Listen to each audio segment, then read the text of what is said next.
عن أبي هريرة رضي الله تعالى عنه قال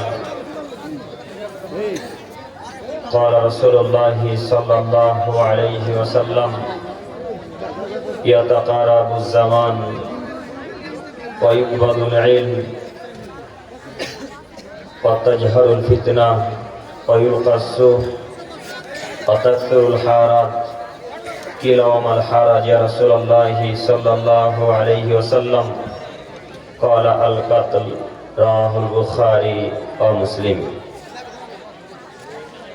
প্রশংসা আল্লাহ সুবহানাহু ওয়া তাআলার জন্যই, শান্তি অবতীর্ণ হোক আল্লাহ রাসূলের উপর সাল্লাল্লাহু আলাইহি ওয়াসাল্লাম। সম্মানিত সভাপতি সাহেব ও ওলামায়ে কেরামগণ ও আমার সামনে বসে থাকা দিনী ভাই ও পর্দার আড়ালে মা ও বোনেরা, আজকে আমাদের এই দিনী বৈঠকে ইসলামিক সভায় আলোচ্য বিষয়বস্তু হচ্ছে কিয়ামতের কিছু আলামত। কিয়ামতের কিছু আলামত সম্পর্কে এক গুরুত্বপূর্ণ তথ্যবহাল বিবরণের চেষ্টা করব ইনশাআল্লাহুল আজিজ। আমি আমার বক্তব্য শুরু করার প্রথমেই আপনাদের সবার সাথে জরুরি কয়েকটি কথা বলতে চাচ্ছি। তার প্রথম জরুরি কথা হচ্ছে এই যে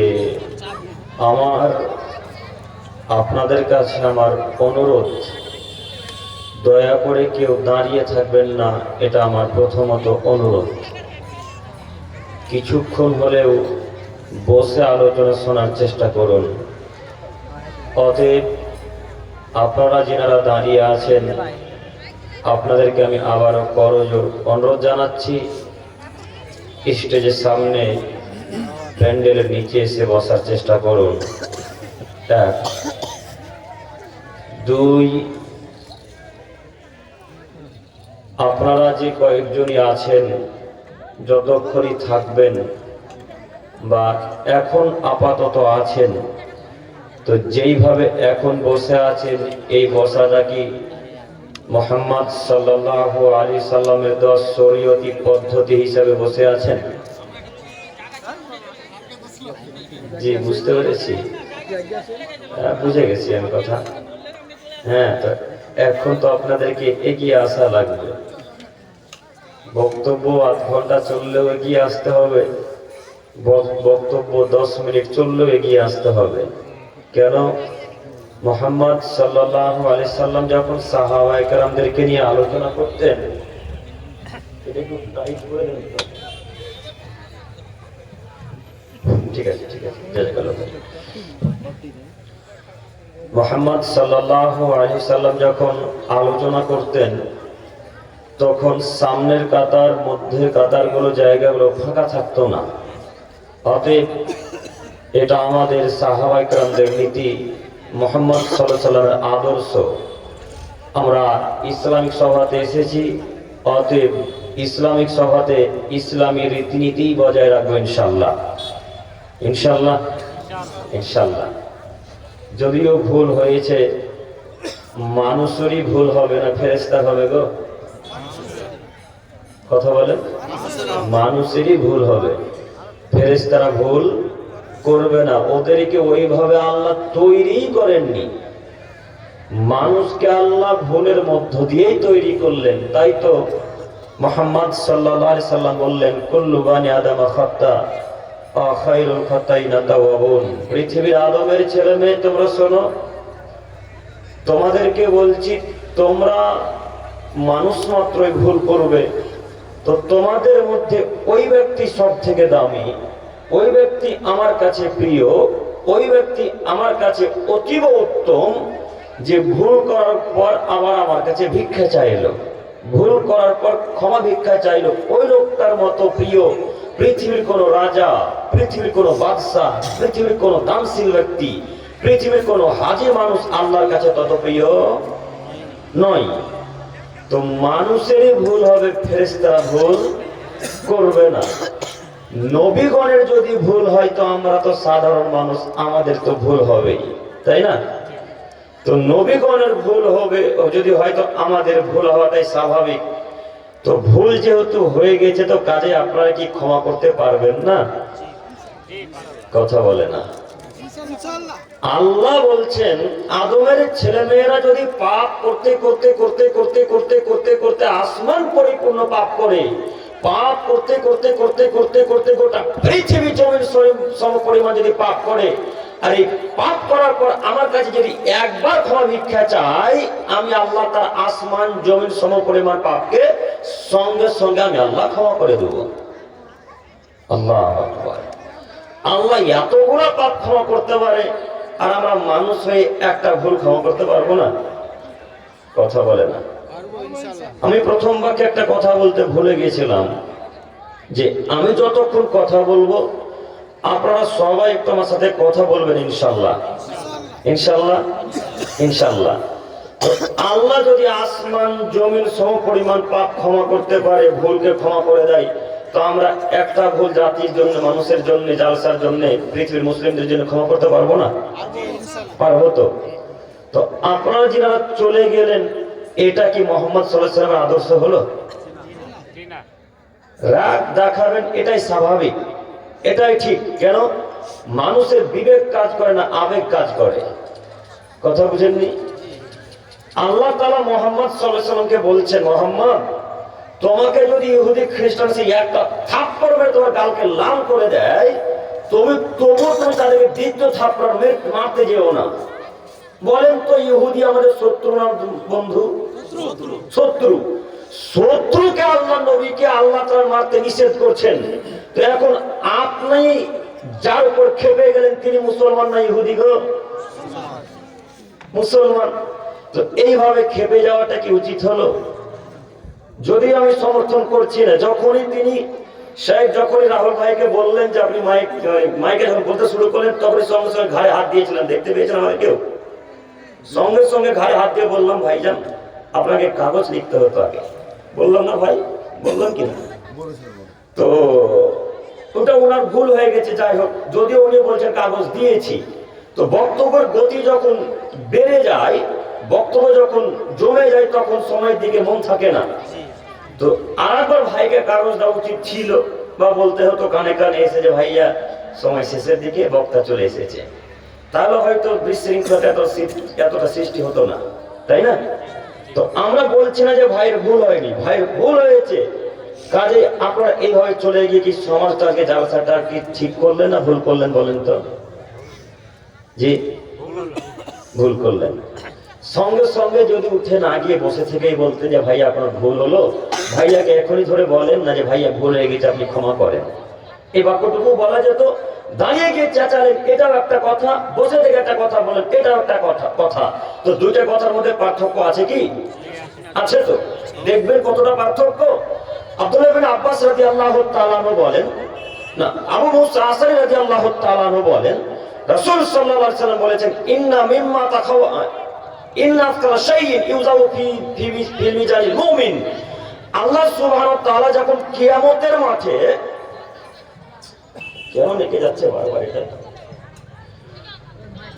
আল্লাহ সুবহানাহু ওয়া তাআলা যখন কিয়ামতের মাঠে নেকি ওজন করবেন, নেকি, এক খেরোট আমার দিকে তাকান, আমি শুধু আপনাকে দেখাচ্ছি আচরণ, আদর্শ। আল্লাহ সুবহানাহু ওয়া তাআলা যখন নেকি ওজন করবেন, তারা যদি মিজানে যখন নেকি চাপাবেন, তো সব থেকে যে নেকিটা ভারী বলে বিবেচনা করা হবে, সেটা হলো ভালো আচরণের নেকি, সৎ আচরণের নেকি, নম্র আচরণের নেকি। অথচ আসমানের নিচে, জমিনের উপরে এক বিশাল ইবাদতের নাম সালাত, যে কোনো মানুষের সুবিধা অসুবিধা, পেচ্ছাপ পায়খানা কিছুই বোঝে না। যদি সময় হয়ে যায়, যে কোনো মূল্যে পৃথিবীর মুসলিম মানুষকে সালাত আদায় করতে হবে, তার নাম সালাত। এতটা আশ্চর্যজনক ইবাদত, এত দামি ইবাদতকে যখন আল্লাহ তাআলা এক পাল্লায় রাখবে, আর পাল্লায় যখন ভালো আচরণ নেকিকে রাখবে, মুহাম্মদ সাল্লাল্লাহু আলাইহি ওয়াসাল্লাম বলছেন যে নেকিটা ভারী বলে বিবেচনা করা হবে সেটা হলো সদাচরণের নেকি। বলেন তো সদাচরণ নেকি আর সালাতে নেকির মধ্যে কিছু পার্থক্য বুঝতে পারলেন? জি, আমারও বুঝাই। আল্লাহ নবী বললেন পৃথিবীর মানুষ তোমরা মনে রেখো, যদি কোনো মানুষ হজ করে তাহলে ওই লোকটা হয়ে গেল ওই দিনের মতো যেই দিন তার মা তাকে জন্ম দিয়েছিল। তার মানে তার শরীরে কোনো পাপ নেই। এত বড় ইবাদত হজ, এত দামি ইবাদত হজ, তারপরেও হজের নেকিকে যখন আল্লাহ তাআলা একটা পাল্লাতে রাখবে, আরেকটা পাল্লাতে যখন সদাচরণ নেকিকে রাখবে, তখন সব থেকে যে নেকিটা ভারী বলে বিবেচিত হবে সেটা হলো সদাচরণের নেকি। আমি কি আপনাকে বোঝাতে পারবো সদাচরণ নেকি কত ভারী? সদাচরণ নেকির মতো সালাত, সিয়াম, দান, খায়রাত, হজ, যাকাত এরকম পৃথিবীর কোন ইবাদত এত ভারী নয় যত ভারী সদাচরণ নেকি। তো দাঁড়িয়ে গিয়েও কথাটা বললেন, বসে থেকেও কথাটা বলা হতো, তো দুইটা কথার মধ্যে কি পার্থক্য আছে? আছে তো। তো এখন যে চলে গেলেন, তো বিশৃঙ্খলাটা সৃষ্টি হলো আমাদের না আপনাদের? আপনাদের। তো এটা কি মুমিন ব্যক্তি দ্বারা শোভা পায়? একটু কথা বলেন, আমি আপনাকে বারবার বলছি আমার সাথে একটু কথা বলতে হবে। যারা মুমিন, যারা এক আল্লাহকে বিশ্বাস করে, একটু ভাই একটু আগে ব্রাদার আহ্বাই বলছিলেন না মুমিন আর কাফিরের পার্থক্য করছিলেন না? আমরা তো ভেতর থেকে আওয়াজ পাচ্ছিলাম। তো যারা মুমিন তারা কি এইভাবে রাগ দেখে আচরণ করে চলে যেতে পারে? জি। একটা সাহাবী রাসূলের কাছে এসে বলছে, আল্লাহ নবী আমাকে কিছু উপদেশ দেন না। তখন আল্লাহ নবী বললেন, লা তাজ্জাব, এই তুমি রাগ করিও না।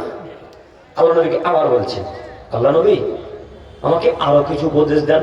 আল্লাহ নবী আবারও বললেন, লা তাজ্জাব, তুমি রাগ করো না। দ্বিতীয়বার, তৃতীয়বার লোকটা আবারও বললেন, আল্লাহ নবী আপনি কিছু আরো আমাকে উপদেশ দেন। তখন আবারও আল্লাহ নবী বললেন, লা তাজ্জাব, এই শোনো তুমি রাগ করো না। এই সাহাবীটি যতবার মুহাম্মদ সাল্লাল্লাহু আলাইহি ওয়াসাল্লামকে বলছেন আল্লাহ নবী উপদেশ দেন, ততবার মুহাম্মদ সাল্লাল্লাহু আলাইহি ওয়াসাল্লাম বললেন, লা তাগদাব, তুমি রাগ করো না। লা তাগদাব, তুমি রাগ করো না। লা তাগদাব, তুমি রাগ করো না। কেন? রাগ করা হচ্ছে শয়তানি কাজ। কার কাজ? রাগ দেখানো হচ্ছে শয়তানি কাজ। তাই তোমাদের নবী বললেন, লা তাগদাব, তুমি রাগ করো না। রাগ করলে তুমি নিজেকে কন্ট্রোল করতে পারবে না, তখন তোমাকে কন্ট্রোল করবে শয়তান আজাজিল। তো আজাজিল যা বলে তাই করেন। তাই তো আল্লাহ নবী বললেন, পৃথিবীর মানুষ রাগ করা থেকে বিরত থাকো। রাগ যদি দেখাও তাহলে তুমি নিজেকে কন্ট্রোল করতে পারবে না। শয়তান রাগের মাথায় সবকিছু করাতে পারে। একটা মানুষ আরেকটা মানুষকে হত্যা করে কেন? তার মাথায় রাগ উঠেছে তাই। একটা মানুষ আরেকটা মানুষের টাকা আত্মসাৎ করে কেন? তার মাথাতে রাগ উঠে গেছে তাই। একটা মানুষ আরেকটা মানুষকে থাপ্পড় মারে কেন? তার মাথাতে রাগ উঠে গেছে তাই। তাই তো আল্লাহ নবী বললেন, পৃথিবীর মানুষ যখনই তোমাদের রাগ হবে তখন তোমরা বলো, আউযু বিল্লাহি মিনাশ শাইতানির রাজিম, আল্লাহ আমি তোমার কাছে ভিক্ষা চাইছি আজাজিল বিতাড়িত বদ শয়তান হতে। আল্লাহ তুমি আজাজিলকে আমার থেকে দূরে রাখো। আল্লাহ তুমি আজাজিলকে আমার কাছ থেকে দূরে রাখো। আল্লাহ তোমার কাছে ভিক্ষা চাইছি যেন আজাজিল আমার কাছে আসতে না পারে।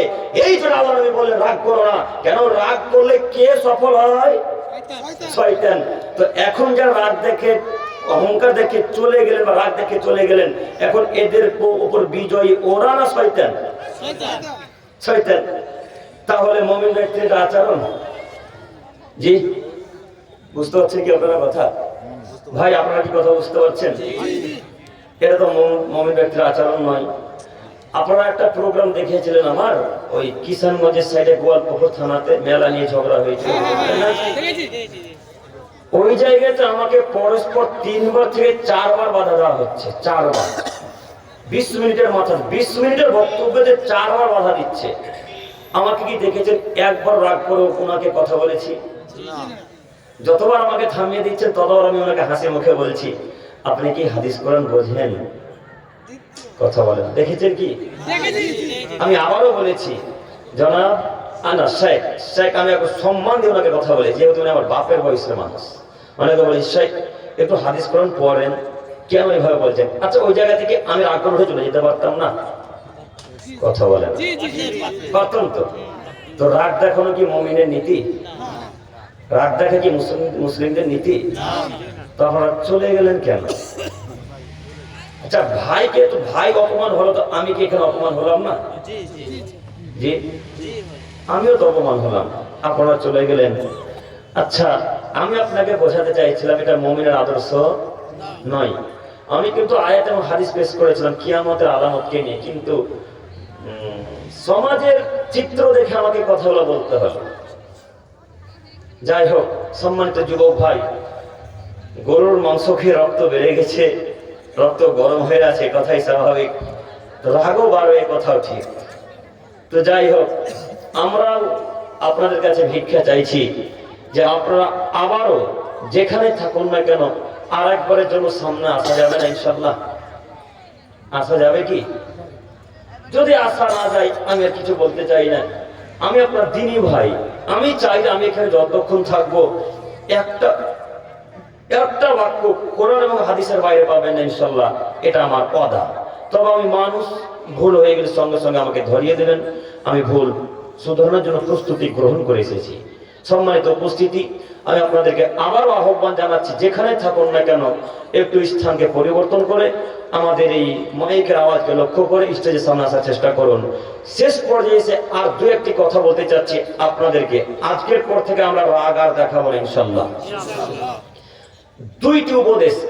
এক, যদি রাগ বেড়ে যায় সঙ্গে সঙ্গে বসে যাব মাটিতে। মাটির একটা ক্ষমতা আছে আপনার রাগকে মিটিয়ে দিতে পারে। বসে যদি রাগ না মিটে তো মাটিতে শুয়ে যান, দেখবেন শুয়ে গেলে রাগ কমে যায়। দুই, বসে গিয়েও যদি রাগ না মিটে, রাগ বাড়তেই থাকে, তো সঙ্গে সঙ্গে আল্লাহকে ডাক দিয়ে বলে আউযুবিল্লাহি মিনাশ শাইতানির রাজিম, আল্লাহ আমি আজাজির কাছ থেকে ভিক্ষা চাইছি, তুমি আমাকে রক্ষা করো। এই দুটি কথা কি মনে থাকবে ইনশাআল্লাহ? ইনশাআল্লাহ, ইনশাআল্লাহ।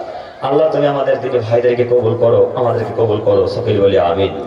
সম্মানিত মুরব্বী সাহেব, সম্মানিত উপস্থিতি, বলছিলাম আমি আপনাকে আবার অনুরোধ জানাচ্ছি, আপনি দাঁড়িয়ে না থেকে বসে যান। আমি আপনার দিনী ভাই, আপনাকে আমি বারবার করার জন্য অনুরোধ করছি, বসে যান, নইলে এখান থেকে চলে যান। আমরা দাঁড়িয়ে থেকে বক্তব্য শোনাতে রাজি নই। আমি এখানে হাদিস করার বক্তব্য রাখবো, আর আপনারা দাঁড়িয়ে থেকে আল্লাহ এবং রাসূলকে অপমান করবেন, এটা আমি পছন্দ করি না। অতএব আপনাকে আমি করার জন্য অনুরোধ জানাচ্ছি, বক্তব্য শুনতে ভালো লাগলে বসুন, নইলে চলে যান, বাড়ি গিয়ে ঘুমিয়ে যান, ফজর উঠতে পারবেন, এটাই চূড়ান্ত কথা। সম্মানিত মুরব্বী সাহেব, বলছিলাম কিয়ামতের পূর্ব লক্ষণ। একটু আপনারা আমার দিকে চেয়ে থাকেন। কিয়ামতের পূর্ব লক্ষণের কথা বলতে গিয়ে মুহাম্মদ সাল্লাল্লাহু আলাইহি ওয়াসাল্লাম বললেন, পৃথিবীর মানুষ তোমার মনে রেখো, বাপ ছেলেকে হত্যা করবে, এগুলো কিয়ামতের পূর্ব লক্ষণ। ভাই ভাইকে হত্যা করবে, এগুলো সব কিয়ামতের পূর্ব লক্ষণ। মানুষ তার আত্মীয় স্বজনকে হত্যা করবে, এগুলো সব কিয়ামতের পূর্ব লক্ষণ। কিয়ামতের পূর্ব লক্ষণের কথা বলতে যদি এখন শুরু করি, ফজর পার হয়ে যাবে, তবু কিয়ামতের আলামত আমি আপনাকে দেখে শেষ করতে পারবো না। তারপরেও কয়েকটি জরুরি কথা বলে আমরা এখান থেকে বিদায় নিতে চাচ্ছি। সম্মানিত দিনী ভাই, মহান আল্লাহ তাআলা বলেন, ইদা জুলজিলাতিল আরদু জিলজালাহা, পৃথিবীর মানুষ শোনো, যেদিন পৃথিবী তার আপন বেগে, যেদিন পৃথিবী তার নিজ গতিতে প্রকম্পিত হবে, যেদিন পৃথিবী দলদল দলদল করে কাঁপবে, যেদিন পৃথিবীর মাটি ফেটে চৌচির হয়ে যাবে, যেদিন পৃথিবী একেবারে থরথর থরথর করে কাঁপতে থাকবে, ওয়াখরাজাতিল আরদু আসফালাহা, এবং জমিনের ভেতরে যা কিছু আছে জমি সব কিছু ভ্রমণ করে দিবে। জমিনের ভেতরে যত স্বর্ণ চাঁদি, জমিনের ভেতরে যত হীরা মানিক মুক্তা খোদারা, জমিনের ভেতরে যত সোনা চাঁদি আছে, সব কিছু স্বর্ণ চাঁদি জমিন বের করে দিবে। জমিন যখন সোনা চাঁদি বের করতে থাকবে, তখন মানুষ বলতে থাকবে, ওয়াকাল ইনসানু মালাহা, হায় রে পৃথিবী আজকে কি হলো? পৃথিবী আজকে এমন করছে কেন? পৃথিবী আজকে দোল খাচ্ছে কেন? পৃথিবী আজকে এরকম করছে কেন? এর পূর্বে পৃথিবী তো কখনো স্বর্ণ চাঁদি বের করেনি, পৃথিবীতে এর পূর্বে কখনো সোনা চাঁদি বের করেনি, কখনো হীরা মানিক মুক্তা বের করে দেয়নি। আজকে পৃথিবী কি হয়ে গেল? পৃথিবী এমন বলছে কেন? পৃথিবী এমন কাঁপছে কেন? পৃথিবী সব সোনা চাঁদি বের করে দিচ্ছে কেন? মনে রাখা ভালো হবে, যেদিন পৃথিবী ভূমিকম্পে কম্পিত হবে, যেদিন পৃথিবী থরথর থরথর করে কাঁপবে, সেদিন কিয়ামতের পূর্ব লক্ষণের কথা মনে রাখতে হবে। আজকে আমরা অহরহ দেখতে পাচ্ছি, কখনো বাংলাদেশে, কখনো ঢাকাতে, কখনো মিয়ানমারে, কখনো নেপালে, কখনো জাপানে, কখনো ভারতবর্ষে, কখনো নেপালে বিভিন্ন স্থানে বিভিন্ন সময়ে বিভিন্ন জায়গাতে আল্লাহ তাআলা ভূমিকম্প দিয়ে গোটা দেশকে ধ্বংস করে দিচ্ছেন। কখন আল্লাহ তাআলা বড় বড় অট্টালিকাকে, বড় বড় বাড়িকে মাটিতে ধ্বংস করে দিয়ে একবারে লেভেল করে দিচ্ছেন। তার জ্বলন্ত প্রমাণ জাপান, তার আরো একটি জ্বলন্ত প্রমাণ নেপাল। কয়েক বছর আগে আপনারা পেপার পত্রিকা দেখেছিলেন, বড় বড় নেপালের বিল্ডিং কে আল্লাহ তাআলা নিমিষেই কয়েক সেকেন্ডের মধ্যে মাটিতে ধ্বংস করে দিলেন, ধসিয়ে একবারে নিপাত্তা করে দিলেন। এরকম পেপার পত্রিকা দেখেননি? দেখেছিলেন না? এইরকম অহরহ যখন বারবার ভূমিকম্প আসতে থাকবে, মনে করে নিতে হবে কিয়ামতের পূর্ব লক্ষণ। সম্মানিত মুরব্বী সাহেব, একটু আপনাকে আমি দেখাই কিয়ামতের পূর্ব লক্ষণের একটি ভূমিকম্পের কথা। ভূমিকম্প আল্লাহ তাআলা ওই জায়গাতে বেশি দিবেন যেই জায়গাতে নেশা দ্রব্যের সংখ্যা বেড়ে যাবে। ভূমিকম্প আল্লাহ তাআলা ওই জায়গাতে দিবে যেই জায়গাতে নেশা দ্রব্যের সংখ্যা বেড়ে যাবে। ভূমিকম্প আল্লাহ তাআলা ওই জায়গাতে বেশি বেশি করে দেবে যেই জায়গার মানুষ গান বাজায় লিপ্ত হয়ে যাবে। ভূমিকম্প আল্লাহ তাআলা ওই সমস্ত জায়গায় দিবে যে সমস্ত এলাকার মানুষ নায়িকাদেরকে নিয়ে নাচে গানে মত্ত হবে, তখন আল্লাহ তাআলা ভূমিকম্প দিবে। আপনারা একটা বাক্য নোট করে নেবেন, আজকে কিয়ামত পর্যন্ত বাক্যগুলোকে মনে রাখবেন। আল্লাহ সুবহানাহু ওয়া তাআলা যখনই কোন দেশকে ধ্বংস করেছে, যখন আল্লাহ তাআলা কোন গ্রামকে ধ্বংস করেছে, সেই গ্রামের আপনি ইতিহাস পড়ে দেখেন, হয়তো সেই গ্রামের মানুষ বেশি নেশাদ্রব্য খাই পান করতো, নইলে সেই জায়গাতে গান বাজনা ব্যস্ত হতো, নইলে সেই জায়গাতে বার ছিল। বার বুঝেন? বার নায়িকারা নাচ গান করে, পুরুষরা মদ পান করে, ড্যান্স করে, এরকম জায়গাগুলোকে বার বলা হয়। যেটা 2025 সালে সম্ভবত নভেম্বরের শেষ দিকে বা ডিসেম্বরের প্রথম দিকে বাংলাদেশে ঢাকার এলাকা যখন ধ্বংস হয়ে গেল, কয়েকটা বাড়ি পড়ে গেল, আপনি ইতিহাস পড়ে দেখেন, গুগলে আজকে সার্চ দিয়ে দেখেন, যে জায়গাগুলো ধ্বংস হয়েছে ওই জায়গাগুলো মদের আড্ডা ছিল, ওই জায়গাগুলো নেশার দ্রব্যের সংখ্যা বেশি ছিল, ওই জায়গায় মানুষ নায়িকাদেরকে নাচ গানে মত্ত হতো, ওই জায়গার মানুষ জেনায়গা বিচারে বেশি লিপ্ত হতো। অতএব আপনাদের এলাকার মানুষকে বলে যাচ্ছি, মরিয়াকুণ্ডের মানুষ, আপনারা সতর্ক সাবধান হন। আপনাদের এলাকাতে হাজারো মানুষ নেশার দ্রব্য খাই পান করে, আপনাদের এলাকায় হাজারো মানুষ মদ বিক্রয় করে, আপনাদের এলাকায় হাজারো মানুষ নেশার দ্রব্যের সাথে লিপ্ত থাকে, আপনাদের মরিয়াকুণ্ডতে হাজারো মানুষ গান বাজনায় লিপ্ত থাকে, আপনাদের এলাকায় হাজারো মানুষ মদ পান করে রাস্তাতে ওপেন, কেউ কিছু বলে না, বলা নাকি যায় না, বললে নাকি অপরাধ হবে। আপনি ছেলের সাথে নেশার দ্রব্য খাই পান করেন, আপনার লজ্জা হয় না? আপনি যেমন লজ্জা করেন না, আপনার ছেলেও তেমন লজ্জা করে না। বাব্বার একসাথে বিড়ি পান করে, হাজারো প্রমাণ। আমরা যখন এই সমস্ত এলাকা দিয়ে যখন আমরা ওইদিকে হরিশ্চন্দ্রপুর, ভালুকা, শামসি যখন আমরা বক্তব্যের লাইনে যাই, তখন আমরা চায়ের দোকানে দেখতে পাই একটা যুবক বাম হাতে চায়ের গ্লাসকে ধরে আছে আর ডান হাতে সিগারেট পান করছে, যেন মনে হচ্ছে হিটলারের বেটা। হ্যাঁ, কি স্টাইল! কেয়ালি দেখে মনে হচ্ছে যে ইলন মাস্কের ছেলের চেয়ে তো ধনী ব্যক্তি। এরকম কেয়ালি মনে হয় বিল গেটসের ছেলেরাও করে না, যেই কেয়ালি এই মরিয়াকুণ্ডের যুবকেরা করে। এই যুবক, এই তুমি হাসতো বেটা, তোমাকেই তো বলছিল, লজ্জা হয় না? তুমি তো সেই কাপুরুষ যুবক, যেই যুবক সেই দিন তুমি নেশাদ্রব্য খাই পান করছিলে, আর তুমি চায়ের দোকানে মদ পান করছে। তোমাকে আমি চিনি না? 1 জানুয়ারি চলে গেল, তুমি মদ পান করে পার করেছো রাত্রি, 31st নাইট পার করেছো মদ পান করে। তুমি তো যুবক, তোমার উপর কিয়ামত আসবে না, তো কার উপর আসবে তুমি বলো? এই যুবক ভাই, আপনাদেরকে বলছি, মাথা নিচে দিকে করিয়েন না। আপনাকে আমি অনুরোধ করে বলতে এসেছি, আপনি তো সেই যুবক যেই দিন আদিনা পার্কে 31st নাইটের দিন ওখানে পিকনিক করলেন, রান্না বান্নার আয়োজন করলেন, করেননি না? এই যুবক, এই করেননি আপনারা? সব ফেরেশতা গো, কেউ করেনি। এই এলাকার হাজারো মানুষ 1 জানুয়ারি, 2 জানুয়ারির দিন ওই হাজারদুয়ারি ঘুরতে গিয়েছে। এই এলাকার হাজারো মানুষ মেসেঞ্জার 1 জানুয়ারি, 2 জানুয়ারি দিন গিয়েছে। এরা নাকি সব ইহুদি, এরা নাকি সব খ্রিস্টান, এরা নাকি সব হিন্দু, এরা নাকি সব সাঁওতাল, এরা নাকি সব বৌদ্ধের বাচ্চা। আমি মুসলমানের বাচ্চা মুসলমান 31st কে মূল্যায়ন করি হিসাবে, আমি মুসলমানের বাচ্চা মুসলমান হিন্দুদের ধর্মকে মান্যতা দিই কি হিসাবে, আমি মুসলমানের বাচ্চা মুসলমান ইহুদিদেরকে সম্মান করি কি হিসাবে, আমি মুসলমানের বাচ্চা মুসলমান খ্রিস্টানদেরকে মান্যতা দিই কি হিসাবে। আমি মুসলিম, আমার রক্ত ভাই মোহাম্মদের নীতি, আমার রক্ত ভাই সাহাবীদের নীতি, আমার রক্ত ভাই ইব্রাহিম আলাইহিস সালামের নীতি, আমার রক্ত ভাই ইউনুস, ইউসুফ, দাউদ, ইসহাক, ইউনুস, এই দামি দামি নবীর রক্ত আমার নীতি শরীরে ভাই। আমি মুসলমানের বাচ্চা, আমি খ্রিস্টানকে সম্মান করি না, আমি মুসলমানের বাচ্চা, আমি ইহুদিকে সম্মান করি না। আপনি কেন ইহুদিকে সম্মান করলেন? মনে রাখবেন, 1 জানুয়ারি খ্রিস্টানের প্রথম দিন, আর 1 বৈশাখ হিন্দু ভাইদের প্রথম দিন, 2 দিনের মধ্যে একটা আপনার দিন আছে? হ্যাঁ, এই 2টি দিনের মধ্যে একটা আপনার দিন, এই 2 দিনের মধ্যে একটা যদি আপনার দিন না থাকে, তাহলে আপনার ছেলে আপনি সেই দিন আদিনা পার্কে রান্না করার আয়োজন করলেন কেন? 1 জানুয়ারি দিন, 2 জানুয়ারি দিন। আপনি কি ইহুদি? আপনি কি খ্রিস্টান? আপনি কি নাসারা? আপনি 31 মূল্যায়ন করবেন কেন? আপনাকে বলতে হবে আমি 31 মুখে লাথি মারি, আমি 31 মুখে লাথি মারি, আমি 31 মুখে লাথি মারি। আমি মুসলমানের বাচ্চা, আমি মুহাম্মদের উম্মত, আমি আল্লাহ তাআলার বান্দা। আমি 31 মূল্যায়ন করতে পারি না। যারা মানবে তারা মানুষ। আমি খ্রিস্টানের বাচ্চা নই। আপনার ছেলে কাপুরুষ, আপনার ছেলে কাপুরুষ, আপনার ছেলে কাপুরুষের বাচ্চা, কাপুরুষ। আপনার ছেলে 31 মূল্যায়ন করবে কেন? আপনার ছেলে কি ইহুদি? আপনার ছেলে কি খ্রিস্টান? মুসলমান বাচ্চা মুসলমান 31 মূল্যায়ন করতে আসেনি। মুসলমান বাচ্চা মুসলমান 1 জানুয়ারিকে মূল্যায়ন করতে আসেনি। মুসলমান বাচ্চা মুসলমান 1 বৈশাখে মূল্যায়ন করতে আসেনি।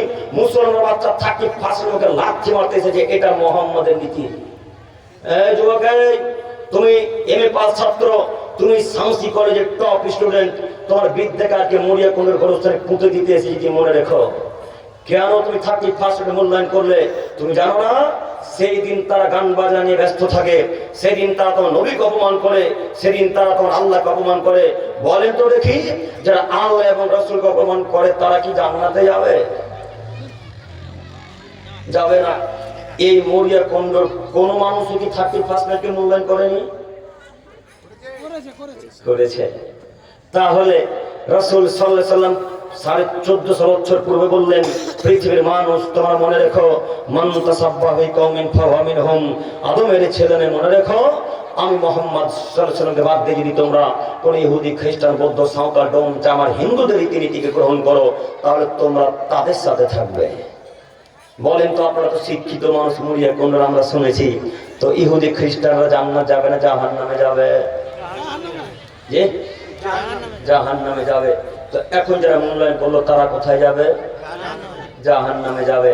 তাহলে বলেন তো, আপনার এমএ পাস বিদ্যার কোনো মূল্য থাকলো? বিএ পাস বিদ্যার কোনো মূল্য আছে? ছি ছি ছি। তওবা করো, ভিক্ষা চাও আল্লাহর কাছে। তুমি মূল্যায়ন করেছো 31 নাইট। মনে রাখো যুবক, যে এলাকায় গান বাজনা বেড়ে যায়, যে এলাকায় নেশাদ্রব্যের সংখ্যা বেড়ে যায়, তখন আল্লাহ তাআলা সেই এলাকাতে ভূমিকম্প দেয়। প্রমাণ আবু মুসা আশআরী রাদিয়াল্লাহু তাআলা আনহু বলেন, রাসূল সাল্লাল্লাহু আলাইহি ওয়াসাল্লাম বলেছেন, লা ইয়াসরাবান্না নাসু মিন উম্মতিল খামরা ইউসাম্মুনা বিগয়রি ইসমিহা। পৃথিবীর মানুষ শোনো, আমার উম্মতের কিছু লোক মদ পান করবে, এ কথা চূড়ান্ত সত্য, কিন্তু মদের নাম রেখে দেবে অন্য। আমার উম্মতের কিছু লোক মদ পান করবে, কিন্তু তার নাম রাখবে ভিন্ন, তার আসলে মদ পান করবে কিন্তু নাম দিয়ে দেবে আলাদা। বরং আল্লাহ তাআলা বললেন, এই যারা মদ পান করবে তাদেরকে আল্লাহ তাআলা মাটিতে ধ্বংস করে দিবেন। পূর্বের অংশে আল্লাহ নবী বললেন, এক শ্রেণীর লোক পৃথিবীতে বসবাস করবে, যারা নায়িকাদেরকে নিয়ে নাচে গানে মত্ত হবে, দিন রাত গান বাজাবে, দিন রাত মহিলাদেরকে নিয়ে ডান্স করবে, দিন রাত গান বাজনায় ব্যস্ত থাকবে, দিন রাত তারা আল্লাহ এবং তার রাসূলকে অপমান করবে। এদেরকে আল্লাহ তাআলা ভূমিকম্পের মাধ্যমে মাটির তলে ধ্বংস করে দিবেন। এদেরকে আল্লাহ তাআলা মাটির তলে ধ্বংস দিয়ে শেষ করে দিবেন, এবং আল্লাহ তাআলা এদেরকে করে দিবেন বানর। এদেরকে আল্লাহ তাআলা করে দিবেন শূকর। আল্লাহ তাআলা এদেরকে করে দিবেন বানর, আল্লাহ তাআলা এদেরকে করে দিবেন শূকর। পৃথিবীর মানুষ, আপনাকে বলে যাচ্ছি শুনুন, পৃথিবীতে হাজার রকমের প্রাণী রয়েছে, এ কথা ভুল। পৃথিবীতে লক্ষ কোটি গুণ প্রাণী রয়েছে যা মানুষের বিবেচনার বাইরে। পৃথিবীতে কত প্রকারের প্রাণী আছে আল্লাহ তাআলা ছাড়া কেউ জানে না। যদি আমরা আলেমগণ, আমাদের কিছু অশিক্ষিত আলেমরা বলে থাকে 1,24,000 পয়গম্বর এবং কিছু কিছু প্রাণী নাম উল্লেখ করে থাকে, এ কথা ভুল। পৃথিবীতে কত প্রাণী আছে কথা আল্লাহ ছাড়া কেউ জানে না। সমুদ্রের তলে লাখো কোটি প্রাণী আছে, তা মানুষের বিবেচনার বাইরে। পাহাড়ের জমির উপরে কত আছে আল্লাহ আলাম, আল্লাহ ভালো জানে। এবার আপনি বলেন, আল্লাহ নবী বুখারী মুসলিম হাদিসের মধ্যে বললেন, যারা নেশাদ্রব্য খাই পান করবে, যারা গান বাজনায় লিপ্ত থাকবে, এদেরকে আল্লাহ করে দিবেন বানর, এদেরকে আল্লাহ তাআলা করে দিবেন শূকর। এদেরকে আল্লাহ করে দিবেন বানর, এদেরকে আল্লাহ করে দিবেন শূকর। আচ্ছা বলেন তো দেখি, পৃথিবীতে এত প্রকারের প্রাণী থাকার পরেও আল্লাহ বানর আর শূকরের কথা বললেন কেন? আল্লাহ নবী তো বলতে পারতেন এদেরকে আল্লাহ তাআলা করে দিবেন বাঘ, ভাল্লুক। কথা বুঝেননি মনে হয়? কথা কি বুঝছেন? পিছনে আপনারা যারা আপনারা কথা বুঝতে পারছেন কি? হাত তুলে বলেন, বুঝা যাচ্ছে কি? জি আলহামদুলিল্লাহ। পৃথিবীতে এত প্রকারের প্রাণী রয়েছে, তো আল্লাহ তাআলা তো বলতে পারতেন যে আল্লাহ তাআলা এদেরকে করে দিবেন গরু ছাগল, বলতে পারতেন না? আল্লাহ তো বলতে পারতেন এদেরকে আল্লাহ তাআলা করে দিবেন সাপ ব্যাঙ। আল্লাহ তাআলা এই বাক্য বললেন না কেন? আল্লাহ নবী বললেন এদেরকে আল্লাহ তাআলা করে দিবেন বানর, এদেরকে আল্লাহ তাআলা করে দিবেন শুকর। আব্দুল করিম সাহেব এর ব্যাখ্যাটা একটু বলে দিয়ে যাবেন। জি, বলার জন্য আপনাদের মরিয়া কুণ্ডতে আসা একটু। আল্লাহ নবী সাল্লাল্লাহু আলাইহি ওয়াসাল্লাম বানরের কথা বললেন কেন? বানরই এমন একটা প্রাণী যে হুবহু মানুষের কপি করতে পারে, হুবহু মানুষের রূপ নকল করতে পারে। দেখেননি ওই যে দাদুদের বয়সের যারা, আমরাও খেলা দেখেছি, ওই বানর খেলা আপনারা কি কেউ দেখেছেন? বানর খেলা যখন খেলাতে আসতো, বানরের মালিক বলতে বানরকে, হে বানর, নতুন জামাই থাকে কেমন করে রে? তখন বানর হাতে একটা গামছা থাকতো, তো বানরটা এই মুখ থেকে দেখাতো না? কথা কি মিলে? কথা না মিলে হ্যাঁ বলবেন না। বানরকে আবার একটু পর বানরের মালিক বলতে, হে বানর, এই নতুন বউ কিভাবে থাকে রে? তখন মাথার গামছাটাকে একটু সামনের দিকে টেনে দিতেন, যেমন ওই ঘুমটা দিয়ে থাকেন, এইভাবে দেখাতেন। আবার বলতেন, হে বানর, কিভাবে শ্বশুর বাড়ি যাবি? তো ওই লুঙ্গিটাকে এই দুই পায়ের মধ্য দিয়ে তুলে ঘাড়ের উপর তুলে নিতেন। দেখেছেন কি? এইরকম হুবহু কপি গরু ছাগল কুকুর প্রাণী পারবে না। কে পারে? বানর। তো আল্লাহ নবী বানরের কথা এই জন্য বললেন যে বানর যেহেতু মানুষের হুবহু কপি করতে পারে, নকল করতে পারে, ঠিক তেমনি আমার উম্মতের কিছু লোক যেদিন ইহুদি খ্রিস্টানকে মূল্যায়ন করবে, যেদিন ইহুদি খ্রিস্টান অনুসরণ করবে, সেদিন আল্লাহ তাদেরকে করে দিবেন বানর। আজকে আপনি মিলিয়ে দেখেন তো, আপনার চলা ফেরা, খাওয়া দাওয়া, উঠা বসা সব ইহুদি খ্রিস্টানের নীতিতে, সব মিলিয়ে দেখেন, দেখবেন। আপনাকে দেখাবো, আপনি আজকে যে ব্লেজারটা পরেছেন, তো ব্লেজারটা পরার সময় আগে বাম হাত ধরেছেন, ধরেন নেই? জ্যাকেটটা পরার সময় বাম হাত ধরেছেন না ডান হাত? আল্লাহ কসম করে বলেন তো দেখি, ডান হাত। আপনারা ডান হাত? তাহলে আমার বক্তব্য বলে গেল। যদি ডান হাত ধরে থাকেন তো ভালো, আর যদি বাম হাত ধরে থাকেন তো এটা কার নীতি? ইহুদি খ্রিস্টানদের নীতি। আপনি যখন জুতাটা পরেন, পায়ের জুতাটা, তখন কোন পা আগে বলেন? সত্যি বলেন তো, না আমার জন্য বলছেন? ডান পা থাকে না? ডান পা ভরতে হবে, এটা মোহাম্মদের নীতি। আর বাম পায়ে ভরা ইহুদি খ্রিস্টানদের নীতি। আপনার চলাফেরা সব ইহুদি খ্রিস্টানদের নীতিতে। ওই যে আপনার ছেলের প্যান্টটা যেটা কাপড়ের নিচে গো, প্যান্টটা তার কাপড়ের নিচে আছে। আর আপনি যখন লুঙ্গি করে রাস্তা দিয়ে চলেন, তখন মরিয়া কন্ট্রোল গ্রাম ঝাড়ু দিতে যান, এত নিচে থাকে। তো প্যান্ট লুঙ্গি পাইবার টাকা নিচে পড়া কাদের নীতি? ইহুদি খ্রিস্টান বৌদ্ধ সাঁওতালদের নীতি। এটা মুহাম্মদ সাল্লাল্লাহু আলাইহি ওয়াসাল্লামের নীতি নয়। তাই আমার নবী বললেন, যেদিন আমার উম্মত ইহুদি খ্রিস্টানদেরকে অনুকরণ করবে, সেদিন আল্লাহ তাআলা তাদেরকে করে দিবেন বানর। আর শূকরের কথা কেন বললেন? শূকরের কথা এই জন্য বললেন যে শূকরই এমন একটা প্রাণী যে বিবেচনাহীন খায়। ও বিবেচনায় করে না যে কি জিনিস খাবে না খাবে। আপনারা যারা চাষি মানুষ, আপনারা আমার চাইতে ভালো বলতে পারবেন। একটা কোনো মরা প্রাণীকে মাঠে ফেলে দিবেন, কয়েক মাস পর ওই জায়গাটি খুব সুন্দর লচলচে ঘাস বেরোয় না? কথা বলেন, একটু কথা বলেন। বেরোয় তো? ওই ঘাসের কাছে গরু ছাগল দুম্বাকে নিয়ে যান, পশ্চিমকালে ওই ঘাসে মুখ দিবে না। দিবে? আপনি বেটা কি হলে এত দামি দামি ঘাস খাইস না? এদের কিন্তু গন্ধ পেয়ে গেছে, পশু প্রাণীর সাহার দিয়ে তৈরি হয়েছে, তাইও খাবে না। ও বিবেচনা করে খায়। গরুকে আপনি নিয়ে যান কোন একটা নোংরা স্থানে, ওই নোংরা ঘাসগুলা খাবে না, ছাগলও খাবে না, উট তো খাবেই না, এরা কেউ খাবে না। কিন্তু শূকর এগুলো বিবেচনা করে না। শূকর গরু মুত সবকিছু খায়, খায় না? এই জন্য মুহাম্মদ সাল্লাল্লাহু আলাইহি ওয়াসাল্লাম বললেন, যেদিন আমার উম্মত ইহুদি খ্রিস্টানদের মতো নীতি অনুসরণ করবে, যেদিন আমার উম্মত বিবেচনা ছাড়া খাবে, সেদিন আল্লাহ তাআলা তাদেরকে করে দিবেন শূকর। আজকে দেখেন, আপনার বাপ, আপনার মা, আপনি, আপনাদের পরিবারের প্রায় মানুষ বিবেচনা ছাড়া খাই। আপনার বাপ বিড়িও পান করে, আপনি সিগারেটও পান করেন, আপনার বাপ গুলো মাঝে, আপনার বাপ সিগারেটও খাই।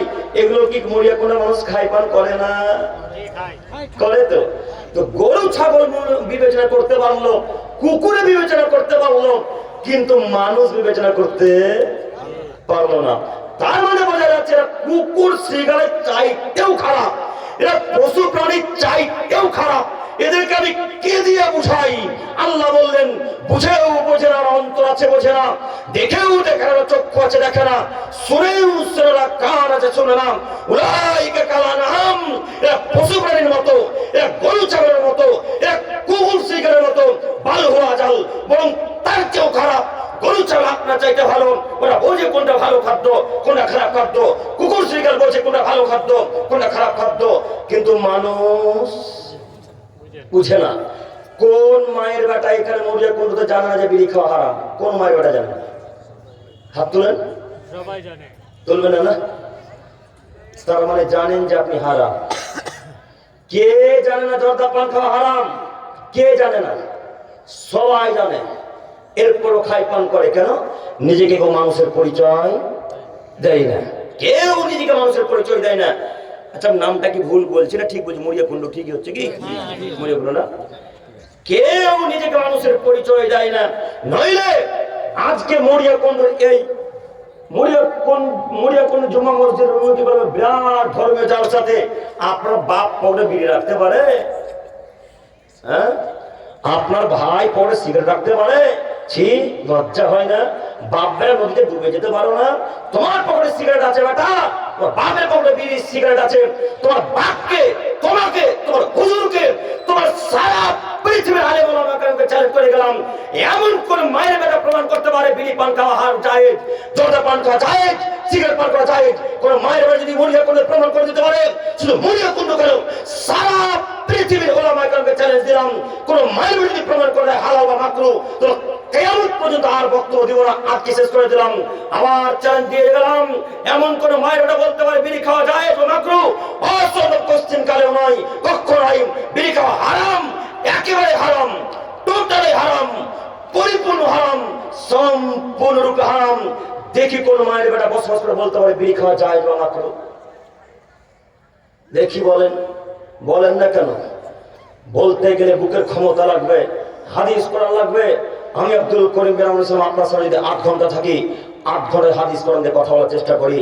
শুনুন, আপনাকে আমি অনুরোধ করে যাচ্ছি, আপনি আজকের পর থেকে বিড়ি সিগারেট মুখে লাথি মারেন, নইলে আমরা বিবেচনা করেছি আপনি কুকুর সিগারেট চাইতে খারাপ।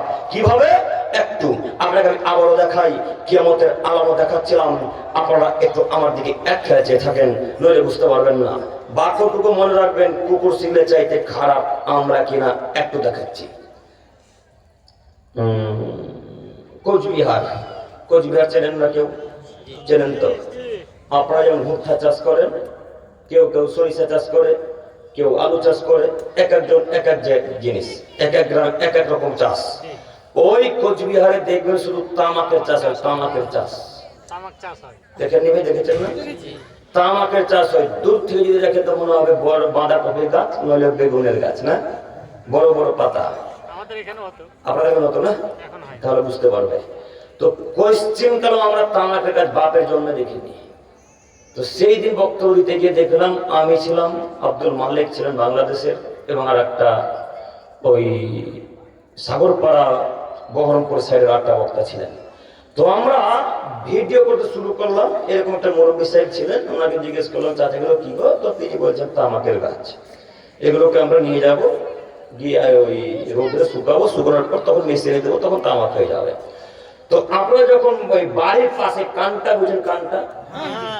বুঝেন তো? মানে আমার ভাষার সাথে কি মিলে? বুঝছে না? জি। তো কানটার পাশে যখন বেগুন বা সরিষা লাগান, তখন ঘেরে দেন না, যে ছাগল করতে খেয়ে নেবে তার ভয় ঘেরে না। কিন্তু ওই তামাকের গাছ ঘেরার প্রয়োজন হয় না। কেন? ওই তামাকের গাছ গরু ছাগলে খাবে না।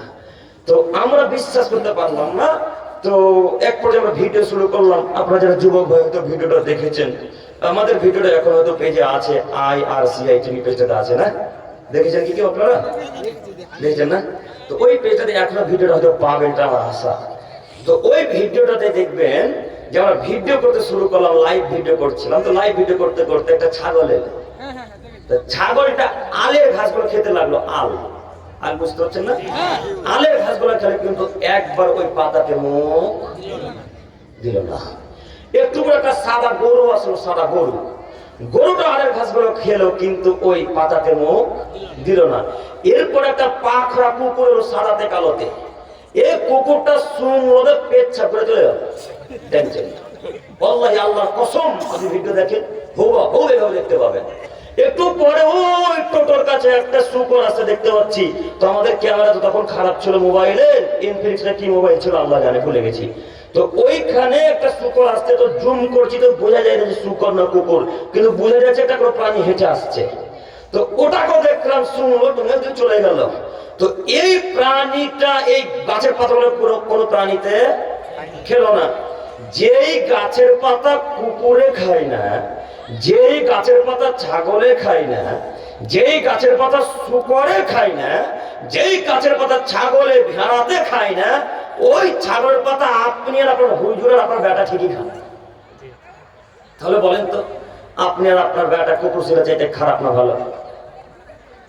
কুকুরে বুঝলে এটা খেতে হয় না খারাপ জিনিস, আরে ছাগলে বুঝে এটা খারাপ, গরুতে বুঝে এটা খারাপ, মানুষ বলে খারাপ, মানুষ বলে কোনটা হারাম কোনটা হালাল। তাই তো প্রায় পরিবারে বিড়ির ব্যবস্থা চলে, প্রায় পরিবারে বিড়ির ব্যবস্থা চলে, প্রায় তো বিড়ি আছে, প্রায় তো সিগারেটের ব্যবস্থা চলে। কোন মায়ের ওটা বলে না কেন বিড়ির ব্যবস্থা যায়, বলে না কেন, শুধু বলেন না একবার যে ব্যবস্থা যায়, শুধু বলেন একবার। আমি তো আপনাকে দেখাতে এসেছি কি আমাদের পূর্ব লক্ষণ। আমি আপনার দিনী ভাই, আমি আব্দুল করিম আলাইহিস সালাম, আপনি আমাকে মারতেই পারেন কেন? আমার দলীয় দাপট নেই, আমি পার্টির কোনো লোক নই, আমার কোনো ক্ষমতাও নেই, আমার টাকারও কোনো জোর নেই যে আমি আপনাকে আটকাতে পারবো। জি না, আমি আপনাকে আটকাতে পারি না। আমি আপনাদের বহু দূর থেকে আপনাদের এলাকাতে এসেছি, আপনারা মারতে পারেন, তবে মনে রাখবেন একটা থাপ্পড় আজকে যদি আব্দুল করিমকে মারেন, কিয়ামত আব্দুল করিমকে দেখি দিতে হবে। এই জন্য আমি কোন ভয় ছাড়াই বক্তব্য রাখি, কোন মায়ের বেটা কাজ পর্যন্ত ভয় করে বক্তব্য রাখার চেষ্টা করেনি। অনুরোধ জানাচ্ছি আপনাদেরকে, আজকের পর থেকে এই হারাম খাদ্য ত্যাগ করতে পারবো ইনশাল্লাহ, ইনশাল্লাহ, ইনশাল্লাহ। সাথে সাথে আরো একটা কথা মনে রাখবেন, যদি মরিয়ারগঞ্জে কোনো মানুষ মদ বিক্রয় করে, যেগুলো কাউন্টারে বিক্রয় হয়, এই মদ বা বিড়ি সিগারেটের কোনো ব্যবস্থা যদি কেউ করে, এই গ্রামের লোককে বাধা দিতে হবে, নইলে গোটা গ্রামের লোকের উপর আল্লাহ আযাব চাপিয়ে দিবে।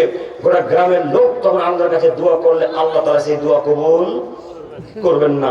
আবু বকর সিদ্দিক রাদিয়াল্লাহু তাআলা আনহু হাদিস। অতএব আজকে এখানে আমরা তওবা ওয়াদা করে উঠবো যে আল্লাহ আজকের পর থেকে আমরা নোংরা খাদ্য, হারাম খাদ্য আর পান করবো না, খাবো না ইনশাআল্লাহ। হবে না ইনশাআল্লাহ? হবে না না বলবে না তো, পায়খানাতে বিড়ি খেতে হবে যে, হবে না? যারা বিড়িখোর এদের মতো নোংরা লোক পৃথিবীতে আছে আমরা মনে করি না, মনে করি না। কিভাবে কিভাবে দেখেন, এটা মনে করেন চকলেট, এটা মনে করেন, এই ভাই এই একটু দেখেন, আমি শেষের দিকে, আপনি আমার দিকে দেখেন, এটা মনে করেন চকলেট। এই চকলেটটা আমি চুষে এই কোন একটা ভাইকে দিয়ে দিলাম, আপনারা খাবেন? খাবেন গো? কেন খাবেন না? একটা রুচি আছে যে আমি আব্দুল করিমের মুখে খাবো না, তাই না? এটা রুচি সম্মত বিষয় আছে, রুচি হলে খাবো না হলে খাবো না।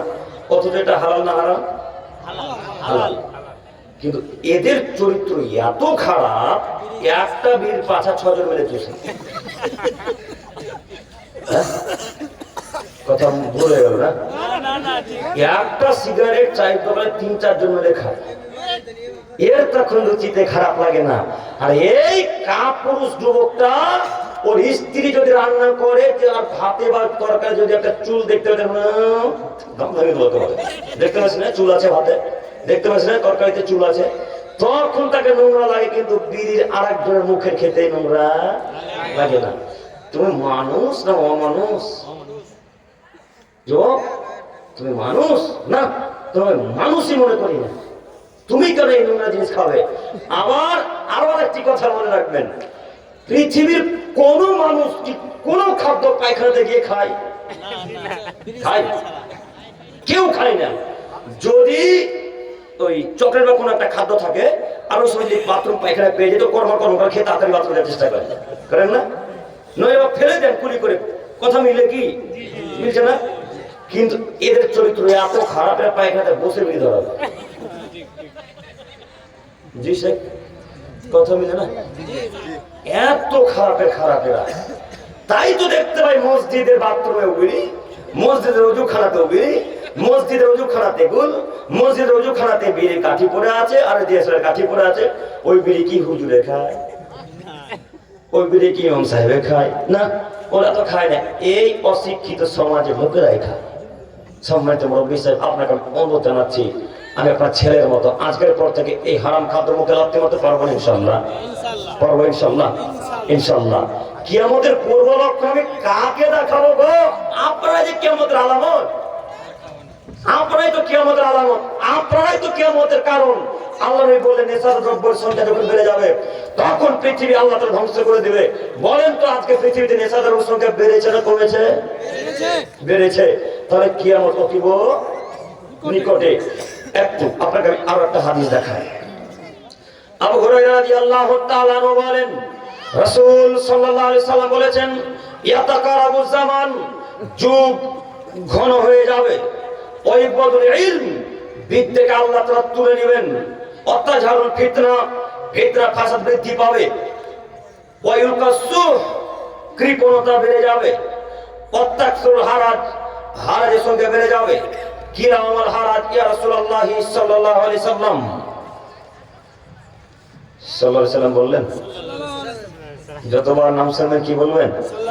মনে থাকবে ইনশাআল্লাহ, ইনশাআল্লাহ।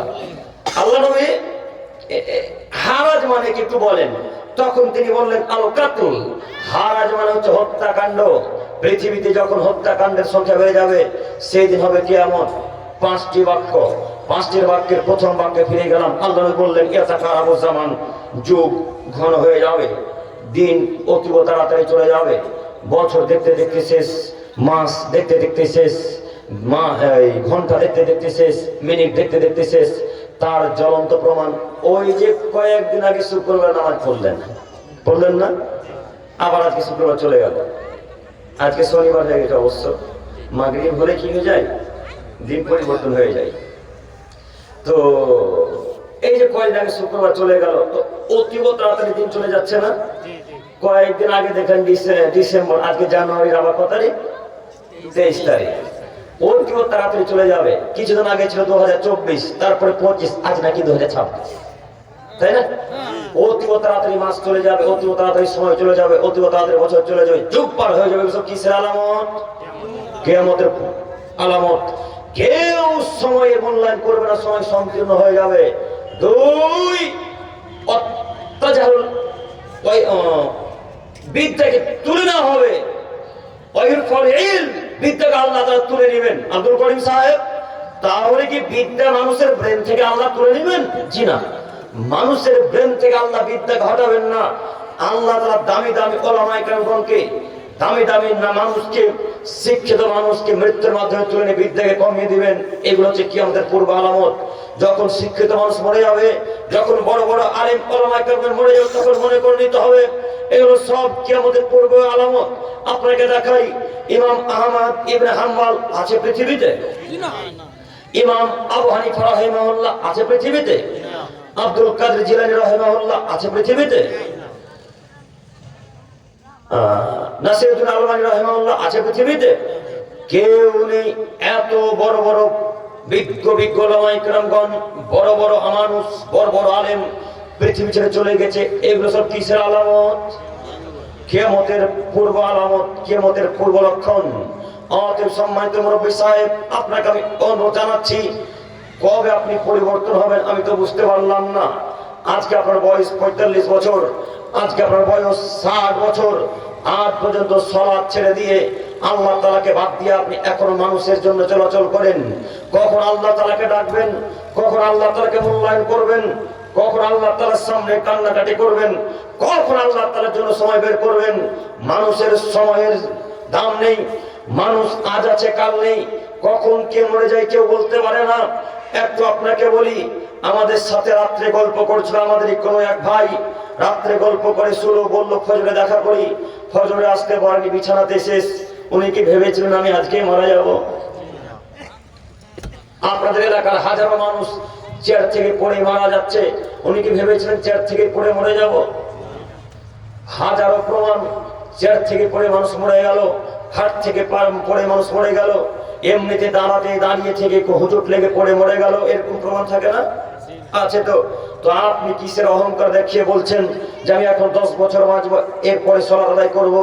সম্মানিত মুরব্বী সাহেব, যেদিন কিয়ামত নিকটে চলে আসবে সেদিন আল্লাহ তওবা কবুল করবে না। যেদিন মৃত্যু নিকটে চলে আসবে সেদিন আল্লাহ কবুল করবে না। ফেরাউনের মতো যদি তওবা করেন আল্লাহ তওবা কবুল করবে না। অতএব পৃথিবীতে যতদিন বেঁচে আছেন, যতদিন পর্যন্ত এই সূর্য পশ্চিম দিকে না উঠেছে, যতদিন পর্যন্ত চন্দ্র খুলে খুলে না পড়েছে, যতদিন পর্যন্ত তারা খুলে খুলে না পড়েছে, ততদিন পর্যন্ত তওবা কবুল হবে। অতএব আপনাকে আমি অনুরোধ জানাচ্ছি, আপনাকে আমি অনুরোধ করে বলতে চাচ্ছি, আজকের পর থেকে আমরা মুড়িয়াকুণ্ডর মানুষ সকলেই একসাথে আল্লাহকে ডাকতে পারবো না ইনশাআল্লাহ? পারবো ইনশাআল্লাহ? ইনশাআল্লাহ। সম্মানিত মুরব্বী সাহেব, আপনাকে আমি বলে যাচ্ছি, পৃথিবীতে কেউ কারণ নাই, এ কথা মনে রাখবেন, কেউ কারণ নাই, একজনই আপনার আপন, তিনি কে? আল্লাহ। কেউ মূল্যায়ন করবে না আপনাকে। মরলেই আগে কবর খুঁজতে শুরু, মরলেই কোথায় লাশ আছে দেখার কোনো কারণ নেই, আপনার কবর ঘর তৈরি করার জন্য প্রস্তুত। অতএব আপনি কার জন্য এত সম্পদ তৈরি করলেন?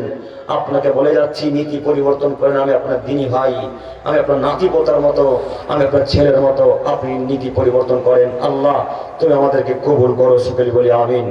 সম্মানিত মুরব্বী সাহেব, এর পরের বাক্য মহান আল্লাহ তাআলা নবী বললেন, মানুষ কৃপণ হয়ে যাবে, মানুষ বখিল হয়ে যাবে, মানুষ গরিব দুঃখীকে টাকা দিবে না। এগুলো সব কিয়ামতের আলামত। আজকে আপনাকে প্রমাণ দেখাই, আপনাদের মুড়িয়াকুণ্ডর যার 2 তলা বাড়ি, যার বাথরুমে পর্যন্ত মার্বেল টাইলস বসানো আছে, এই লোকটার বাড়িতে ভিক্ষুক গেলে ভিক্ষা পায় না। যার বাড়ি 3 তলা, যার বাড়িতে ওই এসি বসানো আছে, সেই বাড়িতে যদি কোনো ভিক্ষুক বা কোনো মিসকিন যায়, সেই বাড়ির লোক ভিক্ষা দেয় না। বলেন এগুলোকে কিয়ামতের আলামত নয়? সব কিয়ামতের আলামত। মনে রাখা ভালো হবে। আব্দুল্লাহ ইবনে উমর রাদিয়াল্লাহু তাআলা আনহু মুহাম্মদ সাল্লাল্লাহু আলাইহি ওয়াসাল্লামকে জিজ্ঞাসা করলেন, আল্লাহ নবী, আইয়ুল ইসলামে খায়র, ইসলামের মধ্যে উত্তম ভালো কাজ কোনটা একটু বলেন। তখন তিনি বললেন, তুতি উত্তম, ফকির মিসকিনকে খেতে দেওয়া, ফকির মিসকিনকে ভালোবাসা, ফকির মিসকিনকে খাদ্য খেতে দেওয়া, চাল দেওয়া, ভাত দেওয়া ইসলামের সবথেকে উত্তম কাজ, ইসলামের সবথেকে দামি কাজ। ও ধনী ব্যক্তি, ইমাম সাহেব, মুরব্বী সাহেব, আপনাকে বলি, আপনার বাড়িতে যখন ওই ভিক্ষুক ওই মিসকিনটা বাড়ি চাইতে এলো, তখন আপনি ঘুরিয়ে পাঠালেন কেন? আপনি কেন তাকে ফিরিয়ে দিলেন? কাজ কর্ম বন্ধ করে দিয়ে ভিক্ষুককে আগে ভিক্ষা দিতে হবে। কাজ কর্মকে বন্ধ করে দিয়ে ভিক্ষুককে আগে ভিক্ষা দিতে হবে। আপনাকে বলি, আপনার স্ত্রী কাজ কর্ম করছে, রান্না বান্না করছে, একজন ভিক্ষুক দরজাতে কড়া নাড়াচ্ছে, এসে বলছে, আম্মু আপনার কিছু খেতে দেন, বা আমাকে 2 মুঠো চাল দেন, আমি অন্য বাড়ি ভিক্ষা চাইতে যাব। তখন আপনার স্ত্রী বলে, দাঁড়াও 5 মিনিট, দাঁড়াও 5 মিনিট পর তোমাকে চাল দিচ্ছি। আচ্ছা আপনি বলেন তো দেখি, ওই লোকটা যদি আপনার বাড়িতে 5 মিনিট দাঁড়ায়, আর একটা বাড়িতে যদি 5 মিনিট দাঁড়ায়, তারপরে বাড়ি যদি 5 মিনিট দাঁড়ায়, তো লোকটা 50 বাড়ি ভিক্ষা করতো, এখন সে 50 বাড়ি ভিক্ষা করতে পারবে? 5 মিনিট করে কমে গেল। তো আপনি তো চাল দেবেন এতটুকু, তাই না? তো 5 মিনিট তাকে অপেক্ষা করতে বললেন কেন? কেন অপেক্ষা করতে বললেন? পৃথিবীর যত দামি কাজ করবো থাকবে না, সব কাজ করবো ত্যাগ করে ভিক্ষুকে ভিক্ষা দিতে হবে, এটা আল্লাহর নবীর আদেশ। কেন ভিক্ষুকে আপনি দাঁড় করাবেন? আপনার চাল নিয়ে তার পেট পরিপূর্ণ হবে না, ওকে আরো বাড়ি ঘর যাওয়া লাগবে। অতএব সব কাজ করবো ত্যাগ করে আগে ভিক্ষুকে ভিক্ষা দেবো আজকে থেকে ইনশাআল্লাহ। বাড়ির ছেলে মেয়ে, ছোট বাচ্চা ছেলেদেরকে বলে রাখতে হবে, আব্বু ভিক্ষুক আসলে খাওয়া দাওয়া থেকে ভিক্ষা দিবে। আর একটি উপদেশ মাথায় রাখেন, ভিক্ষা দিতে পাঠাবেন বাচ্চা ছেলে মেয়ের হাত দিয়ে। কেন? বাচ্চা ছেলে মেয়ের হাত দিয়ে যদি ভিক্ষা দিতে পাঠান, তাহলে ওরা মনে করবে যে ভিক্ষুকে ভিক্ষা দিতে হয়, তারা শিখবে, আদর্শ শিখবে। আমরা মালদা স্টেশনে কতদিন দেখলাম ওই পাইখানা, বলে আপনারা পাইখানা, যারা ওই ভাটাতে কাজ করে না, তাদের ছেলেগুলো চুল, মেয়েগুলো চুলগুলো উস্কো উস্কো থাকে না, নোংরা হয়ে থাকে খুব, এরা এসে 5 হাতকে জামা কাপড় ধরে নেয়, সুন্দর সুন্দর জামা কাপড়, দেখেছেন কি? যখন কোন যুবকের জোর জামা কাপড় ধরে কি কথা বলে নোংরা করে দিল, জামা নোংরা করে দিল, এরকম দেখেননি? দেখেছেন তো? ওই ছেলেটার বাপ মা থেকে আদর্শ শিক্ষা দেয়নি। আচ্ছা, ওই যে বাচ্চা মেয়েটা আপনার পা ধরলে তো জামাটাকে কাঁচা যাবে না, প্যান্টটা কাঁচা যাবে না? যাবে তো। তো আপনি তাকে ওইভাবে অপমান করলেন কেন? ও তো ভিক্ষুক, ওর সাথে ভালো আচরণ করা লাগবে, আল্লাহর আদেশ। এটা আল্লাহর আদেশ। আল্লাহ বলে পৃথিবীর মানুষ শোনো, আমার ইবাদত করবে, আমার ইবাদতের পর তোমরা কাউকে শরীক স্থাপন করবে না। 3, পিতা মাতার সাথে ভালো আচরণ করবে। 4, আত্মীয় স্বজনের সাথে ভালো আচরণ করবে। 5, ফকির মিসকিনের সাথে ভালো আচরণ করবে। আল্লাহর আদেশ। বলো যুবক, তুমি ওই মহিলাটাকে তাড়িয়ে দিলে কেন? ওই বাচ্চা ছেলে মেয়েকে রাত্রিরে হটিয়ে দিলে কেন? মনে রাখা ভালো হবে, কোনদিনও পৃথিবীতে যতদিন বেঁচে থাকবো ততদিন পর্যন্ত অন্তত ভিক্ষুককে, মিসকিনকে, দুস্থ গরিবকে আমরা দূর দূর করে তাড়িয়ে দেব না আজকে থেকে, ইনশাল্লাহ। ইনশাল্লাহ। পকেটে খুচরো টাকা না থাকলে অন্তত ভালো ভাষাতে তো বলতে পারবো, ভাইয়া নাই গো টাকা, ওই পাশে ব্যক্তির কাছে দেখেন। এ বাক্যটুকু বলা যাবে না মুখ দিয়ে? আমি আপনাকে ফার্স্ট চান্সে সদাচরণ দেখাচ্ছিলাম, মনে আছে কি? বাক্যটুকু মনে নেই? এই সদাচরণের বাক্যটুকু যদি মনে থাকে, কিয়ামতের রাতে আল্লাহ জান্নাত দিবেই দিবে, ইনশাআল্লাহ। ইনশাআল্লাহ। অতএব এখানে যারা ধনী ব্যক্তি তাদেরকে বিশেষ করে অনুরোধ জানাচ্ছি, কেন আমরা সাধারণত ভিক্ষুকদেরকে যখন জিজ্ঞাসা করি তখন বলে ওই বাড়ির লোক টাকা দেয়নি, চালও দেয়নি। কোন বাড়ি? তো ওই যে 2 তলা বাড়িটা। এরা অত মূল্যায়ন করে না। মরিয়া কুণ্ডের মানুষের কথা বলতে পারবো না, কোন মরিয়া কুণ্ডের মানুষ ভালো হতে পারে, খারাপ হতে পারে, তাই না? অতএব আমরা যারা মরিয়া কুণ্ডের অধিবাসী এইখানকার তাদেরকে অনুরোধ জানাচ্ছি, আজকে থেকে ভিক্ষুক ফেরত যাবেন, ইনশাল্লাহ। ইনশাআল্লাহ। ভিক্ষুক ফেরত গেলে ভিক্ষুক যদি কষ্ট পায়, ফলাফল জাহান্নাম। কোরআন মাজিদের আয়াত প্রমাণ। আল্লাহ তাআলা বলছেন, মা সালাকাকুম ফি সাকার। পৃথিবীর মানুষ শোনো, যখন জাহান্নামীদেরকে জাহান্নামের নিকটে নিয়ে যাওয়া হবে, তখন তারা জিজ্ঞাসা করবে, জাহান্নামীরা শোনো, তোমরা কেন জাহান্নামে এসেছো একটু বলো তো। তখন তারা বলবেন, ক্বালু লাম নাকু মিনাল মুসাল্লিন, আমরা সালাত আদায় করতাম না, এই কারণে আমরা জাহান্নামে এসেছি। আবার জিজ্ঞাসা করা হবে, আর কেন এসেছো? শুধু কি নামাজের জন্য এসেছো? তখন তারা বলবে, না, আরো অনেক কারণ আছে। কি কারণ বলো তো দেখি। তখন তারা সবাই বলতে থাকবে, ওলাম না কোনো কি মিসকিন, ফকির মিসকিন খাদ্য খেতে দিতাম না, ফকির মিসকিনের সাথে ভালো আচরণ করতাম না, ফকির মিসকিনকে ভালোবাসতাম না, এই কারণে জাহান্নামে এসেছি। কি কারণে জাহান্নামে গেছে? ফকির মিসকিনকে খেতে দেয়নি, ভালোবাসেনি, তার কারণে। মুরব্বী সাহেব, আজকে থেকে ফকির মিসকিনের সাথে ভালো আচরণ করবো, ইনশাআল্লাহ। ইনশাআল্লাহ। ইনশাআল্লাহ। আল্লাহ তুমি কবুল করো, সকলে বলি আমিন। এরপরে হাদিস, আবু হুরায়রা রাদিয়াল্লাহু তাআলা আনহু বলেন, আমি কত দিছি? না 12টা 20 হয়ে গেল। কটা বাজে দেখো তো, ঘড়ি চলে না মনে হচ্ছে। বলিস না, তাহলে ঠিক আছে আমার ঘড়ি। আচ্ছা, আমার ঘড়ি ঠিক আছে। আচ্ছা, একটু, হ্যাঁ ঠিক, খুব দামি কথা বলেছে। বেশি শুনলে মনে রাখা যায় না, এ কথাই চূড়ান্ত। আমরা বিশেষ করে আমরা যদি 1 ঘন্টা আলোচনা করি, তবে হাদিস কোরআন নিতে পারবেন না, নিতে পারবেন না। আর আপনার ওই যে আরো বক্তা আছে যারা 3 ঘন্টা আলোচনা করছে, তারপরে যখন সভাপতি সাহেব চিটকুট ধরিয়ে দিচ্ছে যে আপনারা 5 মিনিট সময়, তখন বলছে, আজকে তো হাদিস কোরআন আলোচনা করা হলো না, সামনে বছর যদি সময় পাই তো করবো। 3 ঘন্টা তো হাদিস কোরআন বলা হয়নি, তো আর বক্তা নিয়েছেন কেন? ওকে সব সময় দিয়ে দেন। হ্যাঁ, আমরা 8 ঘন্টা, 1.5 ঘন্টা, 1 ঘন্টা আদি আলোচনা করে হাদিস কোরআন বেড়ে রাখতে পারবেন না। এত হাদিস কোরআন বলবো, ইনশাআল্লাহ। এটা আমাদের নীতি। আমরা হাদিস কোরআন ছাড়া কথাও বলি না। আপনার বক্তাকে 1 ঘন্টা হাদিস কোরআন বক্তব্য রাখতে বলেন, কোন জায়গার ঘটনা বলবে, নইলে স্টেশনের ঘটনা বলবে, নইলে বাসের ঘটনা বলবে, কোন একটা ঘটনা আছে। আপনাকে আমি অনুরোধ জানাচ্ছি, বক্তা চুজ করার আগে একটু যাচাই বাছাই করিয়েন, এটা আমার অনুরোধ। সম্মানিত মুরব্বী সাহেব, বলছিলাম একটু বেশি আলোচনা শুনলে মাথা রাখতে পারবেন না, এ কথাই চূড়ান্ত। আপনাকে আমি হাদিস দেখাচ্ছিলাম, বুখারী মুসলিম। আবু হুরায়রা রাদিয়াল্লাহু তাআলা আনহু বলেন, রাসূল সাল্লাল্লাহু আলাইহি সাল্লাম বলেছেন, লা তাকুল্লাযী নাফসি বিয়াদিহি, সেই সত্তার কসম করে বলছি যার হাতে মুহাম্মদ সাল্লাল্লাহু আলাইহি সাল্লামের জান রয়েছে, ওই আল্লাহর কসম, ওই আল্লাহর কসম করে বলছি যে আল্লাহর কাছে আমার জান রয়েছে, আমি মুহাম্মদ সাল্লাল্লাহু আলাইহি ওয়াসাল্লাম আল্লাহর কসম করে বললাম, লা তাকুমুস সাআত, পৃথিবী ততদিন পর্যন্ত ধ্বংস হবে না। এই চন্দ্র, এই সূর্য, এই আসমান, এই তারা, এই পৃথিবী ততদিন পর্যন্ত ফেটে যাবে না যতদিন পর্যন্ত হাত্তা ইয়াতি আলা নাসি জামানুন, হাত্তা ইয়াতি আলা নাস লা ইয়াদুল কাতিল ফিমা কাতাল, যতদিন পর্যন্ত হত্যাকারী বুঝবে না আমি ওই লোকটাকে কেন হত্যা করলাম, ওয়া মাকতুলু, নিহত ব্যক্তি বুঝবে না কেন আমাকে নিহত করা হলো। আল্লাহ নবী সাল্লাল্লাহু আলাইহি ওয়াসাল্লামকে জিজ্ঞাসা করা হলো, আল্লাহ নবী এটা কিভাবে সম্ভব? আল্লাহ নবী এটা কি ঘটবে? ইন্না হাদা কায়েম, এটা কি ঘটবে? তখন তিনি বলেন, নাম কুরআন না, অবশ্যই ঘটবে। এ কথাই ঠিক, যেই দিন আমার উম্মত অশিক্ষিত হয়ে যাবে, যেদিন আমার উম্মতের মাথাতে ব্রেন বুদ্ধি থাকবে না, যেদিন আমার উম্মত ব্রেন বুদ্ধি ছাড়াই চলাচল করবে, সেদিন মানুষ হত্যা করবে। কেউ বুঝে না কে কাকে হত্যা করলো। আপনাদের মুড়িয়ে কোনের মানুষ আব্দুল করিমকে মারার জন্য 10 লক্ষ টাকা দিয়েছেন। আপনাদের এলাকার যারা গুন্ডা মানুষ তাদেরকে 10 লক্ষ টাকা দিয়ে বলেছেন, একটা ফটো দেখিয়ে বলেছেন এই ফটোওয়ালা ব্যক্তিকে হত্যা করতে হবে। ওই লোকটা যাচাই বাছাই করলো না যে কেন তাকে হত্যা করব, টাকা পেয়েছে হত্যা করে দেবে। আমি আছি মালদাতে কোনো এক জায়গায়, আপনি আমাকে হত্যা করে চলে এলেন, আপনি আমাকে মারতে এসেছেন, তো আমি আপনাকে চিনি না, আপনি আমাকে চিনেন না। এর পূর্বে কোনোদিন আপনার সাথে দেখা হয়নি, সাক্ষাৎও নেই, কিন্তু তারপরে লোকটা আমাকে হত্যা করে চলে যাবে কেন? কেউ না কেউ তাকে টাকা দিয়েছে। এগুলো সব কিয়ামতের আলামত। আমি তাকে চিনবো না, উনি আমাকে চিনবে না, এটাই হচ্ছে কিয়ামতের আলামত।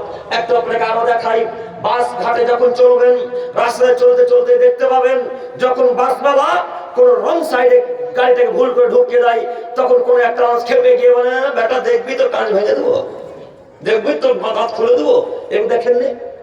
দেখেছেন তো কত আরো ভাষা খারাপ থাকে। এটা তো আমরা ভালো ভাষা ব্যবহার করলাম, আরো নোংরা ভাষা ব্যবহার করে এ কথা বলতে বলতে মারপিট শুরু হয়ে গেল। অথচ ওই লোকটা ওকে চিনে না, এই নিয়েও চিনেন না, চেনে কি? কেউ কাউকে চেনে না, তারপর মারপিট হত্যা হয়ে গেল।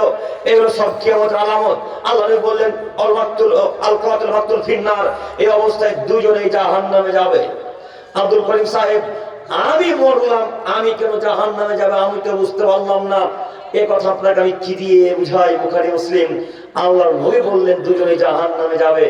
এটার ব্যাখ্যা এরূপ হতে পারে যে আপনি যদি সুযোগ পেতেন তো আপনি লোকটাকে মারার চেষ্টা করতেন, তাই দুজনেই জাহান্নামী। আপনাকে যদি সুযোগই দেয়নি, রাইফেল নিয়ে মাথা দিয়ে ফায়ার করে দিয়েছে, এখন কিভাবে মারবেন? যদি সুযোগ পেতেন তো মারার চেষ্টা করতেন না? দেখবেন করতেন কিনা, দেখাচ্ছি দেখেন। আপনার বাপের 3টে ছেলে, আপনারা যুবক ভাই একটা দিকে দেখেন, আপনার বাপের 3টে ছেলে, তো আপনার বাপ আপনার ছোট ভাইকে আর মেজো ভাইকে এই রাস্তার ধারে, শামসি চাঁচলের রাস্তার ধারে জায়গা সব লিখে দিয়েছে। তো আপনি তখন দেখেন আমার বাপ আমার ভাইদেরকে রাস্তার ধারে জমি রেখে দিয়ে দিল, তারপর লাঠি নিয়ে বাপকে মারতে চলে গেলেন। কথা মিলল না, মিলে ভাইকে মারতে চলে গেলেন। তো এই যে বাপকে মারতে গেলেন, তো বাপও তখন বাঁচার চেষ্টা করে, আপনাকে 2-3 ধাপ মারার চেষ্টা করে না? ভাই ভাই ঝামেলা হয়, তখন কলার ধরে ছেঁড়াছিড়ি হয় না? ও আর গাল আছড়ায়, ই ওর গাল আছড়ায়, কারণ দুজনেই মারার চেষ্টা করে। এরা যদি দুজন মারপিট করতে করতে মরে যে দুজনই কোথায় যাবে? জাহান্নামে যাবে। আমি কি বুঝাতে পারলাম কথা? বুঝতে পেরেছেন ভাই? হাদিস সহিহ মুসলিম ও মিসকাত। অতএব এই জন্য আমি আপনাকে কোনো একদিন আলোচনাতে সদাচরণ বক্তব্য রাখতে গিয়ে বলেছিলাম, কেউ যদি আপনাকে সালা বলে মুড়িয়ে কুণ্ডুতে গালি দেয় তো বহুন বলে বাড়ি চলে আসছে, বাঁচার পথ আছে। বহুন বলে বাড়ি চলে আসে, বাঁচার পথ আছে। আর যদি বলে, যদি এই বাক্য বলেন তো দুজনে এখন পাবে, দুজনেই সমান পাবে। ওই গালটা খেয়ে যদি বাড়ি চলে আসতেন, কিয়ামতের মাঠে গালে নেকি পাবেন, এ কথাই চূড়ান্ত হাদিস সহিহ মুসলিম মিসকাত। নেকি পাবেন, এ কথাই ঠিক। অতএব আমি বলতে চাচ্ছিলাম, পৃথিবীর যে কোনো প্রান্তে আপনাকে মারার চেষ্টা করুক না কেন, যদি মার তোলার না চেষ্টা করেন, যদি তাকে না মারতে যায়, তো ফলাফল জান্নাত। যেমন জান্নাত যাবে হাবিল কাবিল জাহান্নামে যাবে। কেন? কাবিল ঘটনা মনে আছে কি? কুরবানির সময় এলে তো খাওয়া ঘোরা চলতে থাকে না? তো কাবিল যখন হাবিলকে মারতে যাচ্ছে, যখন পাথর তুলে নিয়েছে, বড় পাথর, তো কাবিলকে হাবিল বলছে, শোনো, তুমি আমাকে যদি মেরেও ফেলো, আমি তোমাকে একটা আঁচড় করার চেষ্টা করবো না, আমি তোমাকে মারতেও যাব না। তখন একটু তিনি ইতস্তবোধ হলেন, তাই তো কি করা যায়, মারি। আবার শয়তান এসে তার অন্তরে কুমন্ত্রণা দিয়ে বলে, মার না, তবে কৌবানি কবল হয়নি, ওর হয়ে গেছে। তখন তিনি পাথরকে ফেলে দিলেন, মেরে দিলেন। তো ওইখানে কে জাহান্নামে যাবে? কাবিল। আর জান্নাতে হাবিল যাবে। এরকম যদি আপনার নীতি হয় তাহলে জান্নাত হবে না, হবে না। তো আমাদের কার নীতি এরকম থাকে, যদি জমি জায়গায় একটু কম বেশি, তোকে দেখে দেবো কোটি টাকা, তোর সাথে ঝগড়া আছে, এ তো আমরা মুসলমানের বাচ্চা, আপনাকে আমি দেখাচ্ছিলাম কিয়ামতের আলামত। সম্মানিত তিনি ভাই, সম্মানিত ভাই, আমরা আপনাকে বলি কিয়ামতের আলামত আপনাকে একটু দেখাই। আপনি কেন বেহায়া হয়ে বেপরদা রাস্তায় চলাচল করেন? এগুলো হচ্ছে কিয়ামতের আলামত। আজকে আমাদের এলাকার মা বোনেরা জিন্স প্যান্ট পরে চলাচল করে, মুড়িয়া কোনতে জিন্সের প্যান্ট মায়েরা পরে না, মনে হয় পরে। আজকে আমাদের এলাকার মায়েরা লেগিংস জেগিংসের প্যান্ট পরে চলাচল করে, চলে কি? জেগিংস বুঝেন না, টাইট ফিটিং, যার উঠতে উঠতে উঠতে মোটা নেই, সব বোঝা যায়, এই প্যান্ট পরে চলাচল করে। আজকে আপনার মেয়ে টপ গেঞ্জি পরে স্কুল করে বিশ্ববিদ্যালয়ে যায়। আজকে আপনার স্ত্রী মালদা রথবাড়ি স্টাইল বাজার মনমোহন বাজারে যখন শপিং করতে যাই, তখন বিনা বোরখাতে যাই, বিনা ওড়নাতে যাই, বুক পেট পেট দেখিয়ে জাতির সামনে জাতিকে দেখাতে যাই। আল্লাহ নবী বললেন এরা জান্নাতে যাবে না। সব কিয়ামতের আলামত, কিয়ামতের পূর্ব লক্ষণ। যখন মানুষ বেহায়ে চলাচল করবে, তখন কিয়ামত নিকটে চলে আসবে। সম্মানিত মুরব্বী সাহেব, আপনাকে বলি, স্ত্রী আপনার ঠেকাতে আপনাকে হবে, মেয়ে আপনার ঠেকাতে আপনাকে হবে, স্ত্রী আপনার বাধা আপনাকে দিতে হবে। জিন্সের প্যান্ট যদি কোনো মহিলা পরে, ওই মহিলার স্বামীও জাহান্নামে যাবে, ওই মহিলা জাহান্নামে যাবে। প্রমাণ আব্দুল্লাহ ইবনে উমর রাদিয়াল্লাহু তাআলা বলেন, রাসূল সাল্লাল্লাহু আলাইহি ওয়াসাল্লাম বলেছেন, পৃথিবীর মানুষ শোনো, সালাসাতুন লা ইয়াদখুলুনা জান্নাতা আবাদা, তিন শ্রেণীর মানুষ জান্নাতে যাবে না, কখনোই না। তিন শ্রেণীর মানুষ জান্নাতে যাবে না, কখনোই না। আবাদা, আল্লাহ নবী আবাদান এই বাক্যটি ব্যবহার করেছেন। হামজা বা দাল হামজা এই বাক্যটি ব্যবহার করেছেন। এই বাক্য অর্থ হয় কখনো, কোশ্চিনকালেও, কখনোই নয়। যদি আল্লাহ দয়া হয়তো দিবে, সেটা আমি বলতে পারি না। তো আল্লাহ নবী যে বাক্য ব্যবহার করেছে, সে বাক্য বলে আমি আপনাকে দেখাতে চাচ্ছি। তিনি বললেন তিন শ্রেণীর মানুষ জান্নাতে যাবে না কখনোই। এক, মুদমিনুল খামর, যারা নিয়মিত নেশাদ্রব্য খায় পান করে, এরা জান্নাতে যাবে না। এগুলো আমাদের পূর্ব লক্ষণ। দুই, পুরুষের বেশধারী নারী, যারা পুরুষদের জুতা স্যান্ডেল পরে, যারা পুরুষদের প্যান্ট শার্ট পরে, যারা পুরুষদের গেঞ্জি জামা পরে, যারা পুরুষদের মতো চলাচল করে, যারা পুরুষদের মতো চুল ছোট করে, যারা পুরুষদের মতো টি শার্ট পরে চলাচল করে, এরা জান্নাতে যাবে না। ও মুরব্বী সাহেব, আপনাকে বলি, আপনার মেয়েটা ক্লাস 10-এ পড়ে, আপনার মেয়েটা মুড়িয়া কুণ্ড থেকে রথবাড়ি টিউশনে যাবে, শামসি কলেজে যাবে। তো কলেজে যাওয়ার পূর্বে লেগিংস কিংবা জিন্সের প্যান্টটা টাইট ফিটিং করেছে, একেবারে খুব টাইট হয়ে আছে, উপরে গেঞ্জি জামা পরে আছে। আর আপনি মেন গেটে আমার মতো এরকম একটা চেয়ার নিয়ে, এরকম একটা কুর্সি নিয়ে বসে আছেন। আর আপনার চোখের সামনে দিয়ে আপনার মেয়েটা ঠোঁটে লিপস্টিক লাগিয়েছে, পায়ে হিল তোলা বা পুরুষদের শু পরেছে। আপনার মেয়েটা জিন্সের প্যান্ট পরে, ঠোঁটে লিপস্টিক লাগিয়ে, ভুরুকে সেভ করে, আয়রন মাস্কারা দিয়ে, জিন্সের প্যান্ট পরে, উপরে টপ গেঞ্জি পরে, মাথার চুলগুলোকে ছেড়ে দিয়ে, হিলতে দুলতে এদিকে ওদিকে চলতে চলতে চলে গেল আপনার চোখের সামনে দিয়ে। আপনি কি দেখতে পান না? আপনি কি কানা? আপনি কি অন্ধ? আপনার কি শরীরে রক্ত নাই? আপনি কি কাপুরুষ? আপনি কি মানুষ নন? আপনি কি মুসলমান নন? আপনি কি হিন্দুর বাচ্চা? আপনি কি খ্রিস্টানের বাচ্চা? আপনি কি নাসারার বাচ্চা? আপনি কি বৌদ্ধের বাচ্চা? আপনার বাপ কি মুসলিম নয়? আপনি জানেন না? আল্লাহর আদেশ, আল্লাহ বললেন অকর্ণা ফি বুয়ুতিকুন্না ওয়ালা তাবারুজাল জাহিলিয়াতুল উলা। হে পৃথিবীর নারীগণ, হে পৃথিবীর পুরুষ, তোমাদেরকে বলছি শোনো, তোমাদের পুত্রবধূ, তোমাদের স্ত্রী, তোমাদের কন্যারা, তোমাদের স্ত্রীরা বাড়িতেই থাকবে। জরুরি প্রয়োজন ছাড়া তারা বাড়ি থেকে বেরোতে পারবে না। যদি বাড়ি থেকে বের হয়, সুন্দর পোশাক আশাক পরে, বোরখা পরে, চাদর গায়ে বের হবে, বলেন আপনার মেয়েরা জিন্সের প্যান্ট পরে চলে গেল, আপনার মেয়েটাকে অন্য পরপুরুষ দেখেছি কিনা দেখে নিন। বলেন আপনার মেয়েটা টপ গেঞ্জি পরে চলে গেল, ওই মেয়েটাকে পরপুরুষ দেখেছি কিনা দেখে নিন। আপনার ছোট ছোট জিন্সের প্যান্ট পরে চলে যায় কোন হিসাবে? অসম্ভব। মুসলমানের বাচ্চা, মুসলমানের কন্যার মেয়েরা, মুসলমানদের কন্যা কখনো জিন্সের প্যান্ট পরতে পারে না, মুসলিমদের কন্যারা কখনো জিন্সের প্যান্ট পরতে পারে না। যারা জিন্সের প্যান্ট পরে চলাচল করে তারা খ্রিস্টান, তারা ইহুদি, তারা নাসারা। আপনি অহরহ কলকাতা বাইরে দেখতে পাচ্ছেন, অহরহ মালদা বাইরে দেখতে পাচ্ছেন, অহরহ হরিশ্চন্দ্রপুর শামসিতে দেখতে পাচ্ছেন। কেন মহিলারা জিন্সের প্যান্ট থাকবেন? আমাদের ওইরকম প্যান্ট বাড়িতে এক মাস থাকা তো বহু দূরের কথা, এক সেকেন্ড থাকার ক্ষমতা পাই না। আপনার মেয়ে জিন্সের প্যান্ট পরে চলাচল করে, আপনার মেয়ে যেদিন ক্লাস 8-এ পড়ে সেদিন তার হাই হয়ে যায় আজকে ক্লাস 10-এ পড়ে। কেন আপনার মেয়ে জিন্সের প্যান্ট পরবে বলে? কেন করবে? আপনার মেয়েরা যখন জিন্সের প্যান্ট পরে এই মনুয়া কুণ্ডুর কাছ দিয়ে চলে যাচ্ছিল, তখন দুইটা ছেলেতে টিটকারি মেরেছে, দেখতে খুব ভালো লেগেছে। তখন বলেছে, ওই আব্দুর রহমানের বেটি, হে আব্দুল করিমের বেটি, এই বলে কোন একটা খারাপ ভাষা টিটকারি মেরেছে। তখন আপনার বেটি কাঁদতে কাঁদতে চলে এসেছে। হ্যাঁ আব্বু, ওই চায়ের দোকানে লুচ্চা ছেলেগুলো বসে আমাকে টিটকারি মারল। তো টিটকারি মারার কি করবে? হ্যাঁ কি করবে? ও তো জিন্সের প্যান্ট পরে টিটকারি মেরে মারবে, তার জন্য তো আপনার মেয়েকে পড়িয়েছে। কথা বুঝেননি? কেন বোরখা পড়াতে পারলেন না? বোরখা পড়াতে দেখি কোনো মারবে, টিটকারি মারছে, কেউ বুঝতে পারবে ভেতরে পুরুষ আছে না হিজড়া আছে? কেউ বুঝতে পারবে? হ্যাঁ, আল্লাহ নবী বলছে, আল্লাহ তাআলা বলছে, মোহাম্মদ সাল্লাল্লাহু আলাইহি ওয়াসাল্লাম বলে, ভুলে যাচ্ছে নাকি? আপনার স্ত্রীদেরকে বলেন তারা যখন বাড়ি থেকে বেরোবে যেন মুখমণ্ডল বক্ষস্থল পুরো শরীরকে ঢেকে বেরোয়, ঢিলা ঢিলা পোশাক পরে। তাহলে কেউ টিটকারি মারতে পারবে না, কোনো শয়তান তাকে নোংরা পথে নিয়ে যেতে পারবে না। আদেশ কার? আদেশ আল্লাহ। তা আপনার মেয়ে যদি জিন্সের প্যান্ট পরে হট টপ গেঞ্জি পরে যদি যায় তো টিটকারি তো মারবেই। টিটকারি মেরেছে আলহামদুলিল্লাহ, তুলে নিয়ে চলে যাই তার জন্য আরেকবার আলহামদুলিল্লাহ করেন। এটা আরেকবার আলহামদুলিল্লাহ পড়েন, এটা শুকরিয়া আদায় করেন আল্লাহ যে তুলে নিয়ে যায়। ছি, মুসলমানের বেটি নোংরা লাগে না? একটু হায়া ইতস্তর থাকা উচিত। আপনি কেমন ভাবে মুসলমান দাবি করছেন আমি তো বুঝতে পারি না গো, কেমন ভাবে?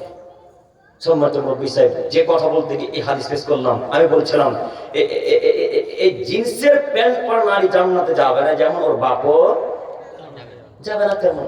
ঠেকান কিভাবে ঠেকাবেন? এখন কিভাবে ঠেকাবেন? মেয়ের বয়স যেদিন 6, 10, 12, 14 সেদিন থেকে জিন্সের প্যান্ট পরাচ্ছেন। এখন 17 বছর মাথা থেকে ধরা ধরে বেটে জিন্সের প্যান্ট পরতে পাবি না, আর শুনবে? আর তো শুনবে না। তো খারাপ করলো কে? বাপে। খারাপ করলো মায়ে। তো এখনো সময় আছে। আল্লাহ বললেন, আদায়ুস আল্লাযী ইউকিরু ফি আহলিহিল খাবাস, বাড়িতে যে লোকটা বেহায়া সুযোগ দেয় এ লোকটা জান্নাতে যাবে না। কে দায়ুস? আমি কিভাবে বুঝাই এখন? যে বাড়িতে বেহায়াপনা সুযোগ দিল। বেহায়াপনা মানে যার বাড়িতে টিভি চলে, যার বাড়িতে সিরিয়াল চলে, যার মেয়েরা জিন্সের প্যান্ট পরে, যার মেয়েরা বিনা বোরকা চলাচল করে, সে হলো কি? দায়ুস। মনে থাকবে ইনশাআল্লাহ, ইনশাআল্লাহ, ইনশাআল্লাহ। আল্লাহ তুমি আমাদের এলাকার মানুষকে কবুল করো, সকলে বলি আমিন। সম্মানিত মুরব্বী সাহেব, আমি আর লং করতে যাচ্ছি না, তবে একটি কথা বলি। বসেন বসেন, দোয়া করবেন না? করবেন তো নাকি? না গজল বলি না। বসেন বসেন বসেন। চাচা, আপনাদের জন্য দুই একটি কথা শেষ পর্যায়ে এসে বলি। ছেলে মেয়েকে যদি জমি জায়গা দিতেই হয়, বড় ছেলেকে যেমন জমি জায়গা দিবেন মাঠের, আর জয়টা ছেলে আছে তাদেরকেও দিতে হবে। এক ছেলেকে রোডের ধারে আর এক ছেলেকে মাঠে, এরকম বেইনসাফি চলবে না। যদি এরকম বেইনসাফি করে ছেলে মেয়েকে জমি জায়গা দেন তো কিয়ামতের মাঠে ছেলে মেয়েকে নিয়ে কি বুঝিয়ে দিতে হবে, এ কথা মাথায় রাখবেন। 2, স্ত্রীর সাথে ভালো আচরণ করেন, স্ত্রীর হক আদায় করুন। স্ত্রী যদি হক আদায় না করা হয় এটাও কিয়ামতের মাঠে জবাবদিহি দিতে হবে। শেষ পর্যায়ে এসে বলতে চাচ্ছি, কিয়ামতের আলামতের কয়েকটি বাক্য পেশ করলাম, তার আরো একটি বাক্য হচ্ছে এই, কিয়ামতের সব থেকে আরো যেগুলি বড় বড় আলামত, তার একটি হচ্ছে ঘন ঘন মানুষ বাজার দিবে, ঘন ঘন মানুষ দোকান বসাবে, যদিও এই এলাকার জালসাতে দোকান বসে, বসেছে না? দেখেছি গো, আমিও দেখেছি। জি, তো কি যে বলি, কাকে কিভাবে বুঝাই, কেউ বুঝার প্রয়োজন মনে করছে না, করে না, আমরাও বুঝতে পারি না। তো যাই হোক, আল্লাহকে বলি, আল্লাহ তুমি আমি সহ আমাদের সমস্ত দিনী ভাই সভাপতি ক্যাসিয়ারদেরকে কবুল করো, সকলে বলি আমিন। আমিন বলে। হ্যাঁ বলে। আমরা পাঁচ ভাই দাঁড়িয়েছি, আমরা পাঁচ ভাই। আমার বাবা আমার বড় দাদাকে 1 বিঘা জমি দিয়েছে, তবে আমরা সবাই রাজি আছি দিতে। আমার বাবা এখন মারা গেছে, তো এটা কি জায়েজ আছে? আপনারা রাজি আছেন? আমরা 5 ভাই 4 বোন সবাই রাজি। কিসের জন্য? ওই মানে বাড়িতে অনেক কাজ করেছে আমার। খুশি হয়ে না? ঠিক আছে, আপনারা রাজি আছেন না? হ্যাঁ, ঠিক আছে। তো শেষ পর্যায়ে এসে বলি, আল্লাহ তুমি আমাদের সমস্ত দিনী ভাই বোনদেরকে কিয়ামতের আলামত সম্পর্কে বোঝাতে তৌফিক দান করো, সকলে বলি আমিন। আল্লাহ আমরা বিশেষ করে যেন আমাদের মা বোনদেরকে পর্দার সহিত রাখতে পারি, তুমি কবুল করো, সকলে বলি আমিন। এই ভাই বসেন, দোয়া করবেন না? 12 উঠে যাচ্ছে। হ্যাঁ হ্যাঁ, বলবো। তো শেষ পর্যায়ে এসে বলি, মালিক তুমি তো দয়াশীল, ক্ষমাশীল, তোমার তো দয়ার অভাব নাই। তুমি তো রহমান, তুমি তো রহিম, তুমি আমাদের প্রতি দয়া করো। আমাদের সমস্ত দিনী ভাই এবং বোনদেরকে তোমার রাসূলের পদ্ধতিতে চলার তৌফিক দান করো, সকলে বলি আমিন। শেষ পর্যায়ে এসে বলি, মা দেখি এটা দেন, আমাকে কাগজটা দেন, এটা দেন, এটা খুলে দেন। শেষ পর্যায়ে জি, ও এগুলো না, জি জানেন।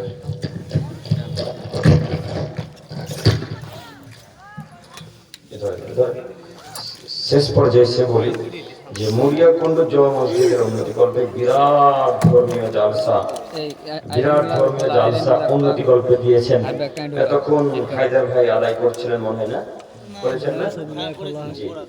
তো আমি তো ওইভাবে বলি না, ভাইদের মতো বলতে পারি না, তো তারপরেও আপনাদের রিকোয়েস্ট, আমি একটু আপনাদের কাছে অনুরোধ জানাচ্ছি, যেহেতু এটা আদায় জালসা, উন্নতি গল্পে জালসা, আপনাদের কাছে একটা অনুরোধ আবদার এতটুকু যে কেউ ফাঁকা হাত যাবে না, ইনশাল্লাহ দিয়ে আমার সাথে মুসাফা করে যাবেন। আবার কবে দেখা হয় না ভাই, তাই না? যে করা বক্তব্য, তোকে আর ডাকবো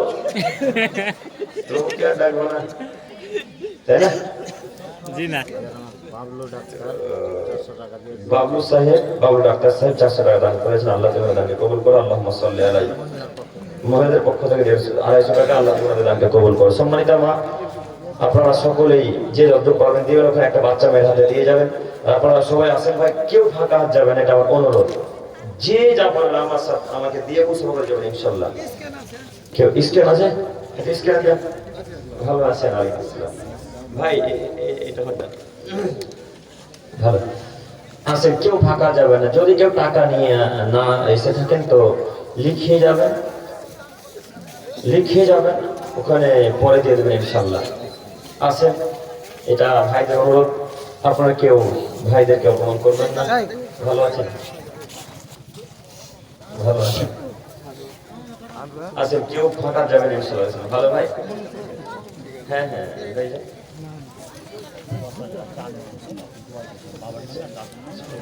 মাশাআল্লাহ। কি না আনোয়ার হোসেন ভাই 10,000 না? 10,000